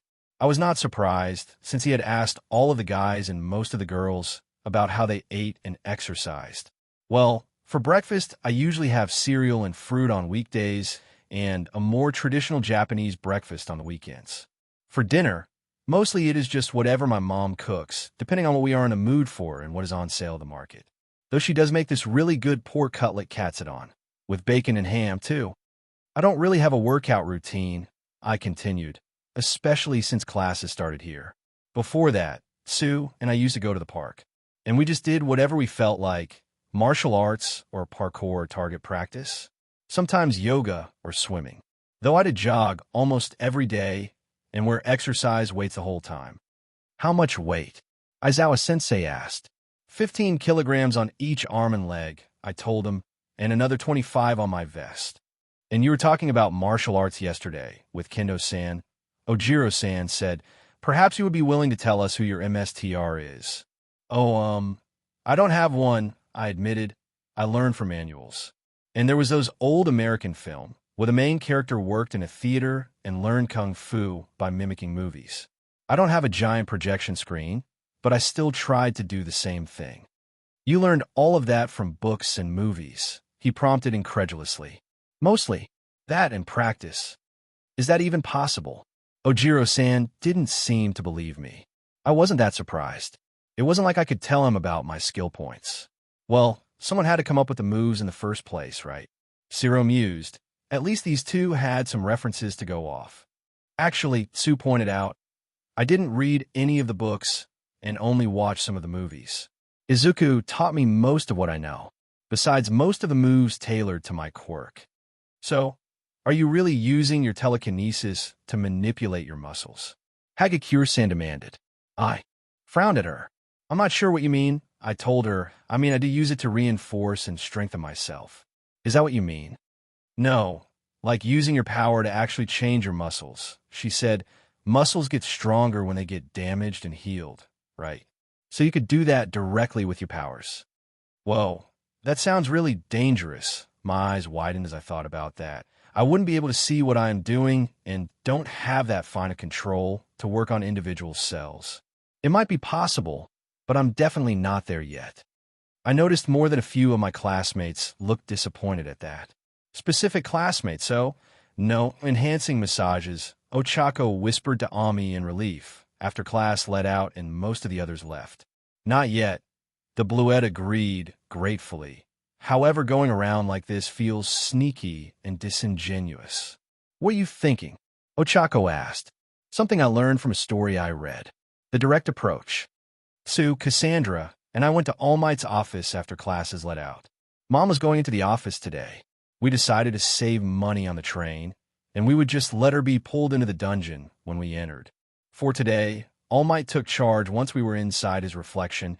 I was hoping we would be able to defeat another 15 opponents.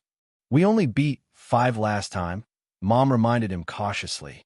True, Miss Inko, he agreed, but we are also stronger than last time. And thanks to leveling up and putting points into my endurance, I can hold this form longer now. To be honest, since we cleared that pencil, I find myself very curious to see what the bonus will be for defeating 20 enemies in my dungeon. We will see how it goes, Mom said one last time. Agreed. All Might agreed. Though if they're all like this, we might be able to go through more than 15. All Might was looking at the villain who had just emerged. He was barely taller than me, and pudgy, with stringy black hair. Who is that, Izuku? So you asked. I don't recognize him, I said, disappointed in myself. I'm not surprised. All Might comforted me, even I don't know his name. He was one of the first criminals I stopped when I returned to Japan. A petty thief with a minor kinetic absorption quirk. The mook saw us, growled incoherently, and charged. In the process, he drew a knife. My mom gestured at him, and the next second, she was holding said knife. Gun door smash, I shouted, following it up with analyze. Anonymous crook, no one remembers him. In bad shape, but his quirk resists physical damage. Level, 70 health, 768, stamina, 640. Then the sharpened blade of Ki hit him. The attack cut right through his defense, and he lost almost a fifth of his HP. The crook stopped and looked at his empty hand, and then at the wound across his belly. He glared at us and took out a taser. My mom actually rolled her eyes and then disarmed him again. Asgard smash. This time I hit him with a blunt attack of Ki blast. It did about the same damage to him. How is that different from your Chicago smash? All Might asked, as the mook froze nervously. After I named my Ki slice attack, I said sheepishly, I decided I should consider renaming the other ones, to be a little more unique. Maybe you should finish this guy off, so you said, as the crook decided to bolt, since it will be tough for the rest of us. I was going to test my telekinetic attack. We had cleared 14 enemies, and were still in pretty good shape. My energy was just under half, and we had no major injuries. Sue, Cassandra, and I each gained 3 levels. Mom gained 2, and All Might gained 1. But since we finished the doppelganger of Venom Chainsaw, the campus around us had been very quiet. I was thinking, Sue suddenly said, when we first entered All Might's dungeon, it said there was already a mid-boss spawned, right? So why haven't we run into him or her or it yet? Actually, an unfamiliar and soft voice said, I've been watching you the whole time. We all jumped as a figure emerged from All Might's shadow. He was of average height and skinny. Skinny to the point he almost looked ill. Cassandra appeared to be as jarred as I was, as neither of our respective powers had detected him. Analyze. First holder mysterious figure with a deep connection to Toshinori Yagi, even though the two have never met. Level, 81 health, 1069/1069 stamina, 1503/903 psions, 2677/2051. His stamina and psions were above their maximum values. Was that some sort of factor of his quirk? First holder held up his hands, openly and palms forward, the universal gesture for peaceful intent. I remembered the dojo leader from the Kung Fu book and relaxed. It seemed like not all enemies are inherently or immediately hostile. I don't mean you any harm, he admitted. In fact, I would say I am here to help you, Yagi-kun. Mom and Sue both frowned at the familiar form of address, especially given the mid-boss looked to be about 10 years younger than All Might. Who are you? The symbol of peace asked. The mid-boss only inclined his head towards me. He's called First Holder, I told All Might, who looked at me, then at the mid-boss in obvious shock. The Spectre just smiled kindly and nodded. So then, we have to fight you, All Might said doubtfully. No, First Holder shook his head. Frankly, I am no match for Yagi-kun. Rather, I am interested in the potential of those two and would request a chance to spar with them. The mysterious man gestured at Cassandra, then at me. Potential, All Might Sensei asked, as in First Holder bobbed his head again. Interesting, All Might suddenly boomed, slipping back into his hero voice. Of course, it is up to them. He didn't look dangerous, yet there was something setting my nerves on edge. Maybe it was how All Might reacted. I glanced over at Cassandra, who seemed hesitant as well. She met my eyes and then nodded. I returned the gesture. We will do it, I told him. Then we will watch. All Might agreed, though if things get out of hand, I will step in. His tone made all of us shiver, even though it was directed at our enemy. First Holder only smiled and inclined his head again. But then in the meantime, Yagi-sensei's voice softened, and he began to let off steam, literally. I will take a chance to rest. He, Mom, and Sue all moved off to the side but kept watching us closely. It wasn't a huge surprise. All Might was a veteran hero, and while he seemed to trust this mid-boss, Mom and Sue had little reason to do so. Other than trusting the symbol of peace, I guess. Cassandra and I faced off against First Holder. We all dropped into fighting stances. Cassandra and I had only fought together 3 times, now more if you count individual battles or the last round of lions and gazelles. Either way, I was starting to get an idea of her styles. She was poised to take on a fast opponent. She thought this first holder would be a quicker and more controlled adversary. Our opponent's footwork said he was ready to face multiple enemies, but it was also an aggressive stance. I got ready for a strong foe. I wasn't sure why at first, given his appearance. But maybe that was it. He reminded me of All Might. Not in his face or coloring or anything like that. No, his slender, emaciated figure was like how Yagi Tashinori looked right now. Was that their connection? Was this first holder inflicted with the same unusual poisoning as our teacher? Had they both fought the same villain? First, Holder began to glow with a soft white light. Then he pushed off. He shot at Cassandra with a speed that would have impressed Ida-san. She was already preparing to dodge. Drive 3. I bumped my TK aura up to the next level and dashed forward to intercept him. His fist was aimed at Cassandra's chin. She twisted her head and shoulders outside his path. She also pushed his arm further away with both of her palms. I arrived an instant later, launching a jumping roundhouse kick at his left shoulder. Or maybe his head, if Cassandra forced him close enough to me. She didn't. In fact, her whole weight and strength on his extended right arm barely budged it, and didn't move the rest of him at all. He raised his left, catching my leg on his bicep and wrist. I was stronger than Cassandra with Drive 3, and I didn't move him either. I only shaved off a few points from his health, and it felt harder than kicking one of the redwoods in Endoru. He flexed lightly, throwing both of us back. We had technically already lost our sparring match with first holder 6 times over. That was how many lethal or incapacitating blows he would have landed on Cassandra, had he not stopped each one before a hit. Even then, just the force of his punches and kicks was enough to chip away at our HP. Oh, and me. I would have been taken out 8 times. He wasn't as good as us. In terms of pure martial arts skill, I was a few steps ahead of him, and Cassandra was leaps and bounds ahead of either one of us. But his physical abilities far outstripped ours, and our attacks, while more frequently successful, did a lot less damage. From what I had seen in All Might's dungeon, having a large level gap seemed to translate into some automatic damage reduction.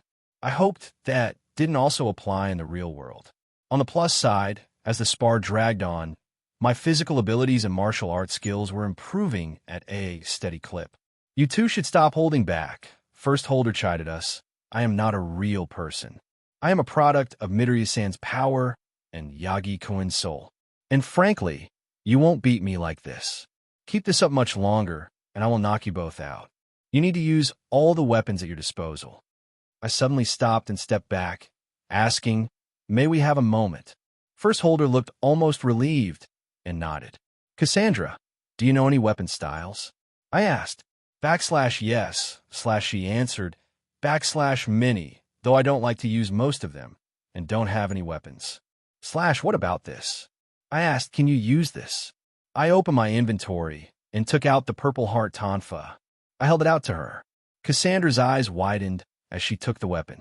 She held it and spun it experimentally, then went through a series of quick forms, her amazement steadily growing. Can I borrow this? She asked. I looked over at Sue and Mom, who signaled their understanding and agreement. You can have it, I told her. In fact, I think I was given that, to give to you. Are you ready? First holder prompted kindly. No, one more thing, I answered. Drive 4. Key reinforcement, strength, and quickness. Izuku, Mom chided me worriedly. I have to learn to do this, I told her, when better than here and now, against an obviously superior opponent who is not trying to kill me. My arms and legs creaked with every move. But I wasn't attacking or pushing myself. Yet. So I wasn't taking damage. Yet. Using them together, my strength and speed were not quite double what they had been with just Drive 3. I hoped it would be enough. Round 2. Yagi-sensei boomed in his hero voice. Despite still being in his true form, fight. I went first this time. Charged straight for him. Rather than the karate or kung fu I had been focusing on, I switched to boxing. 2 quick right jabs to his shoulder, then a hard left cross to his chin. -5 health. It hurt me, but all 3 hit, and more importantly, took a 53 points off of his health. First holder health, 702/1069 stamina, 811/903 psions, 2677/2051. I dropped and slid to the side. I peppered his left side with jabs and feints, keeping him off balance. Cassandra moved into the gap. His counter was directed at her, but the spinning bludgeon punished him for it, without losing any of its durability in return. Cassandra stabbed the short end of the tonfa into his gut, and then whirled it into the shoulder I had been pounding. First holder health, 643/1069 stamina, 810/903 psions, 2677/2051. Okay, he stopped, holding up his hands like when we had first met him. First holder health, 88/1069 stamina, for 12/903 psions, 2674/2051. I let out a ragged breath and mumbled, "Drive 2. Deactivate KI reinforcement." I was down under a quarter health now, most of my own fault, and I still didn't feel like I was getting a handle on using Ki and TK together. "Well done," he said. Then he looked at All Might and continued, "Either one would be a good choice. Kane-san's agility and control are something that is sorely lacking, and Midoriya-san's power, his self-healing, would also be a good gain, and I would be very curious to see how the gamer fits with it." All Might considered that thoughtfully. The rest of us just looked confused. "Well, then, I wish you all good luck," First Holder said, vanishing in a cloud of steam. But not without leaving something behind. There was a pile of 5 scrolls, and under them, a second tonfa. It was purple heart and blackened titanium, like the first one. But this one, the metal had a pattern of waves instead of flames. "I think we can all agree where this goes. Karo, you picked up the weapon and handed it to Cassandra." The mute girl ran the paired weapons through a quick set of moves, and then thanked us. "Are these what you mentioned before?" All Might asked. "Analyze.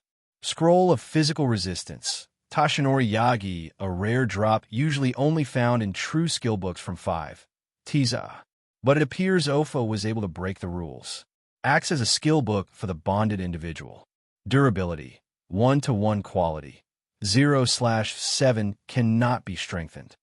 "Yes, they're skill scrolls," I agreed. "One for each of us."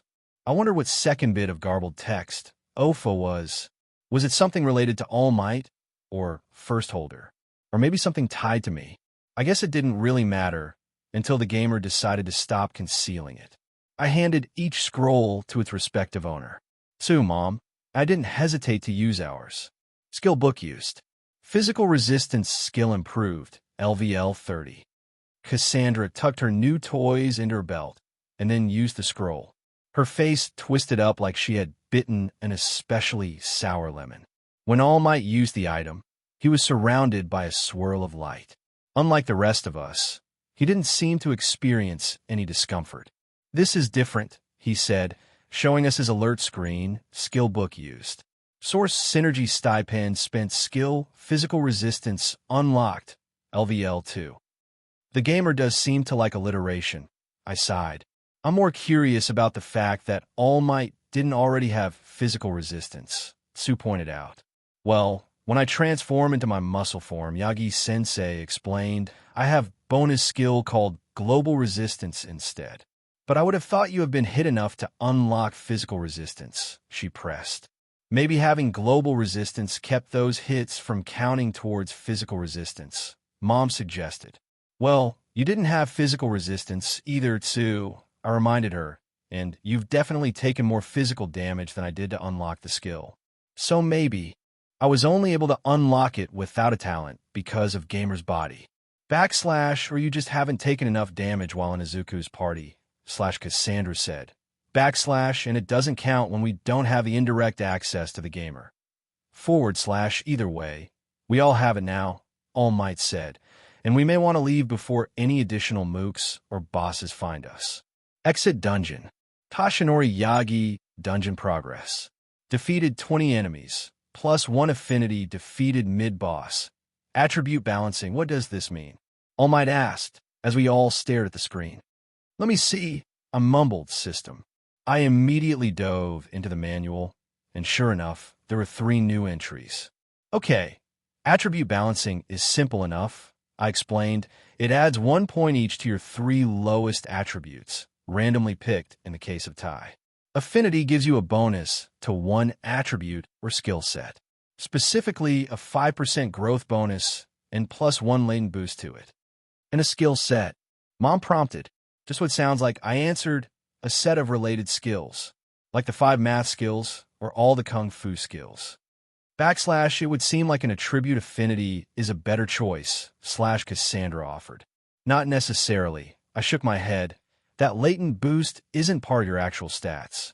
So in the case of skills, it is outside the normal limit, allowing you to get the skill higher than the usual maximum of 100 or 140 if it is limit broken. I'd say it is about even either way. What one are you going to pick, Sensei? Sue mused. All things considered, it seems like endurance is the way to go, he answered. I closed the dungeon window, and a second window appeared in front of Yagi-sensei. He hit the 3rd option from the top, and the alert disappeared. All Might, your phone, Mom pointed out to him. The office phone on his desk was blinking. He lifted the receiver and hit a button. He listened, a frown growing ever deeper. Young Midoriya, he looked at me. The principal would like to speak with you, as soon as we are finished here, and he asked that you come alone. You asked to see me, sir, I said after knocking and opening the door. Midoriya, the mouse dog bear principal Nizu smiled and hopped out of his chair. He padded over to me, just over half of my height. Thank you for coming, he told me. Of course, I agreed anxiously. Thanks mostly to Gamer's Mind, I wasn't panicking, but I still was wondering why he wanted to see me. I like to meet with my students, he rambled, leading me to a chair by his desk, before retaking his own elevated seat. Unfortunately, I don't always have the time, he continued, due to my responsibilities, both as the principal of UA and to the larger community. And of course, you students are also so busy, trying to eke out some time to be children and have fun and friends, while still completing the curriculum. While I often wish I could be young again, I do not envy you. I silently thanked All Might for warning me about the principal's tendency to speak at length. However, that is not why I asked you here. He suddenly turned serious. Why did you want to see me? I asked evenly. About your power, and Toshinori Nizu answered. You see, he confirmed for me what I had already suspected, that you are an irregular. Toshinori also told me that you think you can help him with his injuries. So, naturally, I have been considering your powers and how you might do that. If you would indulge my speculation, and answer or confirm whatever you are comfortable with. I nodded. Your quirk is listed as tactile telekinesis, he said, and you have definitely exhibited that power amply. However, from everything I know about psionic types, the telekinetic DSBLN is not able to heal. It can help natural healing and keep injuries from getting worse by pulling flesh and bone back together, but restoring lost and already healed tissue. That is more in the realm of psychometabolism. Of the 4 disciplines, 5, I interjected automatically. 5, he prompted, a gleam in his eye. Psychokinesis, I started, the ability to move matter and energy. Telepathy, the ability to affect the mind. Clairsentience, the ability to know things.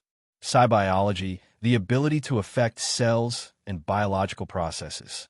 And metapsionics, the ability to use affect psionics and other sorts of metaphysical powers. So, I was correct, Nizu said. You are a rare, multi-DSBLN type psionic. To the point you have a power set, even I was not aware of. I have started to learn telepathy and clairsentience. I offered without directly confirming or denying his theory. For me, at least, psibiology seems to be a combination of the first 3 disciplines, only with its own distinct spin on them. Telekinesis to move cells, he mused, telepathy to SDMLT them, and some form of microscopic clairvoyance to see what you are doing. Close, though not quite enough on its own, is that right? That is how it seems to me, I confirmed.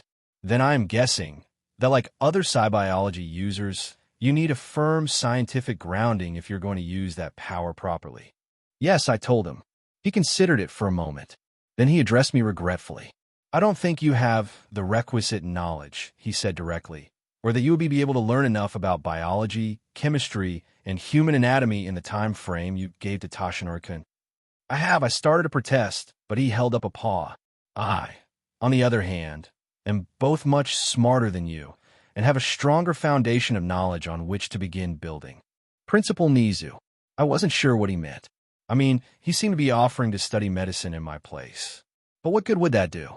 There is a telepath I am aware of, he said. He lived almost 60 years ago in Mexico. He had an ability he called skill share. He was able to use the skills of others and lend them his skills. Basically transfer the knowledge, without the baggage of memories. If you were a universal psion, you should be able to develop a similar power. I nodded thoughtfully. I propose you attempt to develop that power, Nizu explained, and the basics of psi-biology without worrying about the additional overhead of becoming a multiple-disciplinary medical doctor as well. Then when we are both ready, we can combine our abilities to save the symbol of peace. What do you say? You would be willing to do that? I asked him optimistically. I could ask the same of you, he countered happily. Then his expression darkened. All Might cannot be allowed to die, for reasons far greater than what you are aware of. I didn't argue, suspecting the sort of information he was burdened with, especially if he already knew about people like me. I think it is a better idea, sir, I told him. Then I lifted out of my chair and offered a hand to him. He shook it. Then he frowned again, but this one looked more silly than dark. Now I just have to figure out how to get Recovery Girl on board, he pondered. Do you need me any more, sir? No. Have a good evening, Midoriya-kun. She won't want to reopen already healed wounds, but she is the best nurse for the job. Even before one considers her powers, I slipped out as quickly as I could, and was overcome with a sense of relief. The next day, Wednesday, our third Wednesday at UA, All Might was with 1B today, so for our Hero Essentials course, Aizawa-sensei had us redo the quirk apprehension test. 2.5 weeks might not have seemed like a lot, but we all noticeably improved our scores, even if the rankings didn't change much. That said, some of us had improved more than others. Cassandra, too, and I were getting more than a few looks from Aizawa-sensei, as well as our classmates. After school, the study group met. And after that, as I got ready to leave campus, Sue having left early because of her sister's quirk headaches again, I was met by two welcome faces. Izuku-kun. Ami bowed slightly. Hi, Izuku, Ochako said happily. Ami, Ochako. I greeted them. Are you getting ready to go home? Actually, Mizuno countered. We were waiting for you. Really? I blinked. What for? We want to ask if we could start training with you, Ochako explained. All three of you. Training with us. I parroted uncertainly. You and two have been working out together for months. Ami said, almost a year if my memories and observations are correct. And since you started UA, Kane-san appears to have joined your group. We were hoping you would have room for the two of us. If I removed All Might and Mom from the party, they could certainly join. But that wasn't what they were asking. We are all trying to be heroes, Ochako added. And while Ami and I have great quirks, we know that we both need to train our bodies more. And maybe learn some martial arts, too. She pantomimed, throwing a few quick punches, unknowingly illustrating how far she had to go. We will try not to slow you down too much, Ami said softly. I thought about it. Was I willing to trust these two with my secret? I was still getting to know them, but I strongly felt that I could. But what about All Might's secret? Though I suppose they could train with us without telling them about his injuries. We could just do normal training without the benefit of the gamer in dungeons. Like Sue and I had at first. But would the others object? And what about helping All Might by clearing his dungeon and leveling him up? They seemed to take my silence as a no. Ami looking a bit defeated, and Ochako starting to fidget. If not, Uraraka suddenly said, maybe we could just all hang out together. Like the arcade, Mikoto said she met you there. We're all friends, right? So we wanted to spend more time together. I looked at them suspiciously. Did you not really want to train? No. They both insisted immediately and in unison. Then Ami continued, we definitely want to become stronger. and we discussed approaching Aizawa-sensei. If you said no, Ochako shivered. But to be honest, part of this, a fairly large part, is wanting to get to know you better and Sue, and to become friends with Kane-san, the Bluette concluded. That part sounds good to me, I reassured them, and training with beginners isn't always bad. Part of the reason masters teach is to make sure they don't forget the basics and pick up bad habits. I just hesitated because it's not only my decision to make. But let me think about it and talk to them, and I'll give you an answer on Friday at the latest. Is that okay? They both nodded. And in the meantime, I said, a bit of nervousness creeping in, I need to stop at the bookstore. They have another karate manal I ordered. Plus, I need to get the new weekly jump. Would you two maybe like to come, too? Hang out and look at books for a while. Sure, Ochako agreed immediately. And Ami looked as happy as I would have been if someone had asked me to go to the new Avengers movie. So what do you think? I asked. Sue and Cassandra had already given their approval to any kind of training with Ami and Ochako, even if it meant mundane practice. Sue thought it would be good to tell them the whole truth, while Cassandra was neutral. Alma was also okay with cutting back one of the 3 or 4 days each week the 5 of us had been spending in dungeons. He was also up for bringing those 2 in and doing more normal workouts, or even including them in our special workouts if I agreed, though he was not willing to tell them his secret until he knew them better. That just left Mom. She paused to consider. You said we should keep the number of people who know about the game small, and I agree. Telling them would bring it up to 7. Is that still small? On the other hand, I met Mizuno-san at the funeral, and I think you could trust her. I also understand you not wanting to keep secrets from your friends, and want to be fair if you agree to train them. I know all too well what an advantage access to the gamer is. She smiled at me. Ultimately, it is your decision, Izuku. She put a comforting hand on my shoulder. I trust you to make the right one, and will stand by you either way. Thanks, Mom. I hugged her. I think I'll... Quest alert, a new fantastic point of view, complete level 1 of Reflective Dungeon. Izuku Midoriya. Do so with a full party, not including any of the following. Inko Midoriya, 2, Azui, Tashinori Yagi, / All Might Cassandra Kane. Rewards, talent. Talent. Talent. Talent. Failure penalties.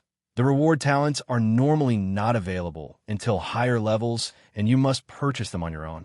Feelings of guilt and a smaller circle of friends. Time limit, 5 days, accept, decline. I apologize for not asking your opinion, mysterious power behind the gamer, I said sincerely. Then I hit accept. Trust and friendship are an appealing thing. Charisma +1. Thank you for joining us on this journey through What If Deku Had Gamer Powers? We hope you found it as captivating as we did. A big thank you to Xavon Wrentaile for creating such an engaging story. Don't forget to visit their profile on fanfiction.net for more fantastic works. The link is in the description below. If you enjoyed this video, please give it a thumbs up, share it with your friends, and subscribe to Zenin Fanfics for more intriguing explorations into fanfiction and fantasy.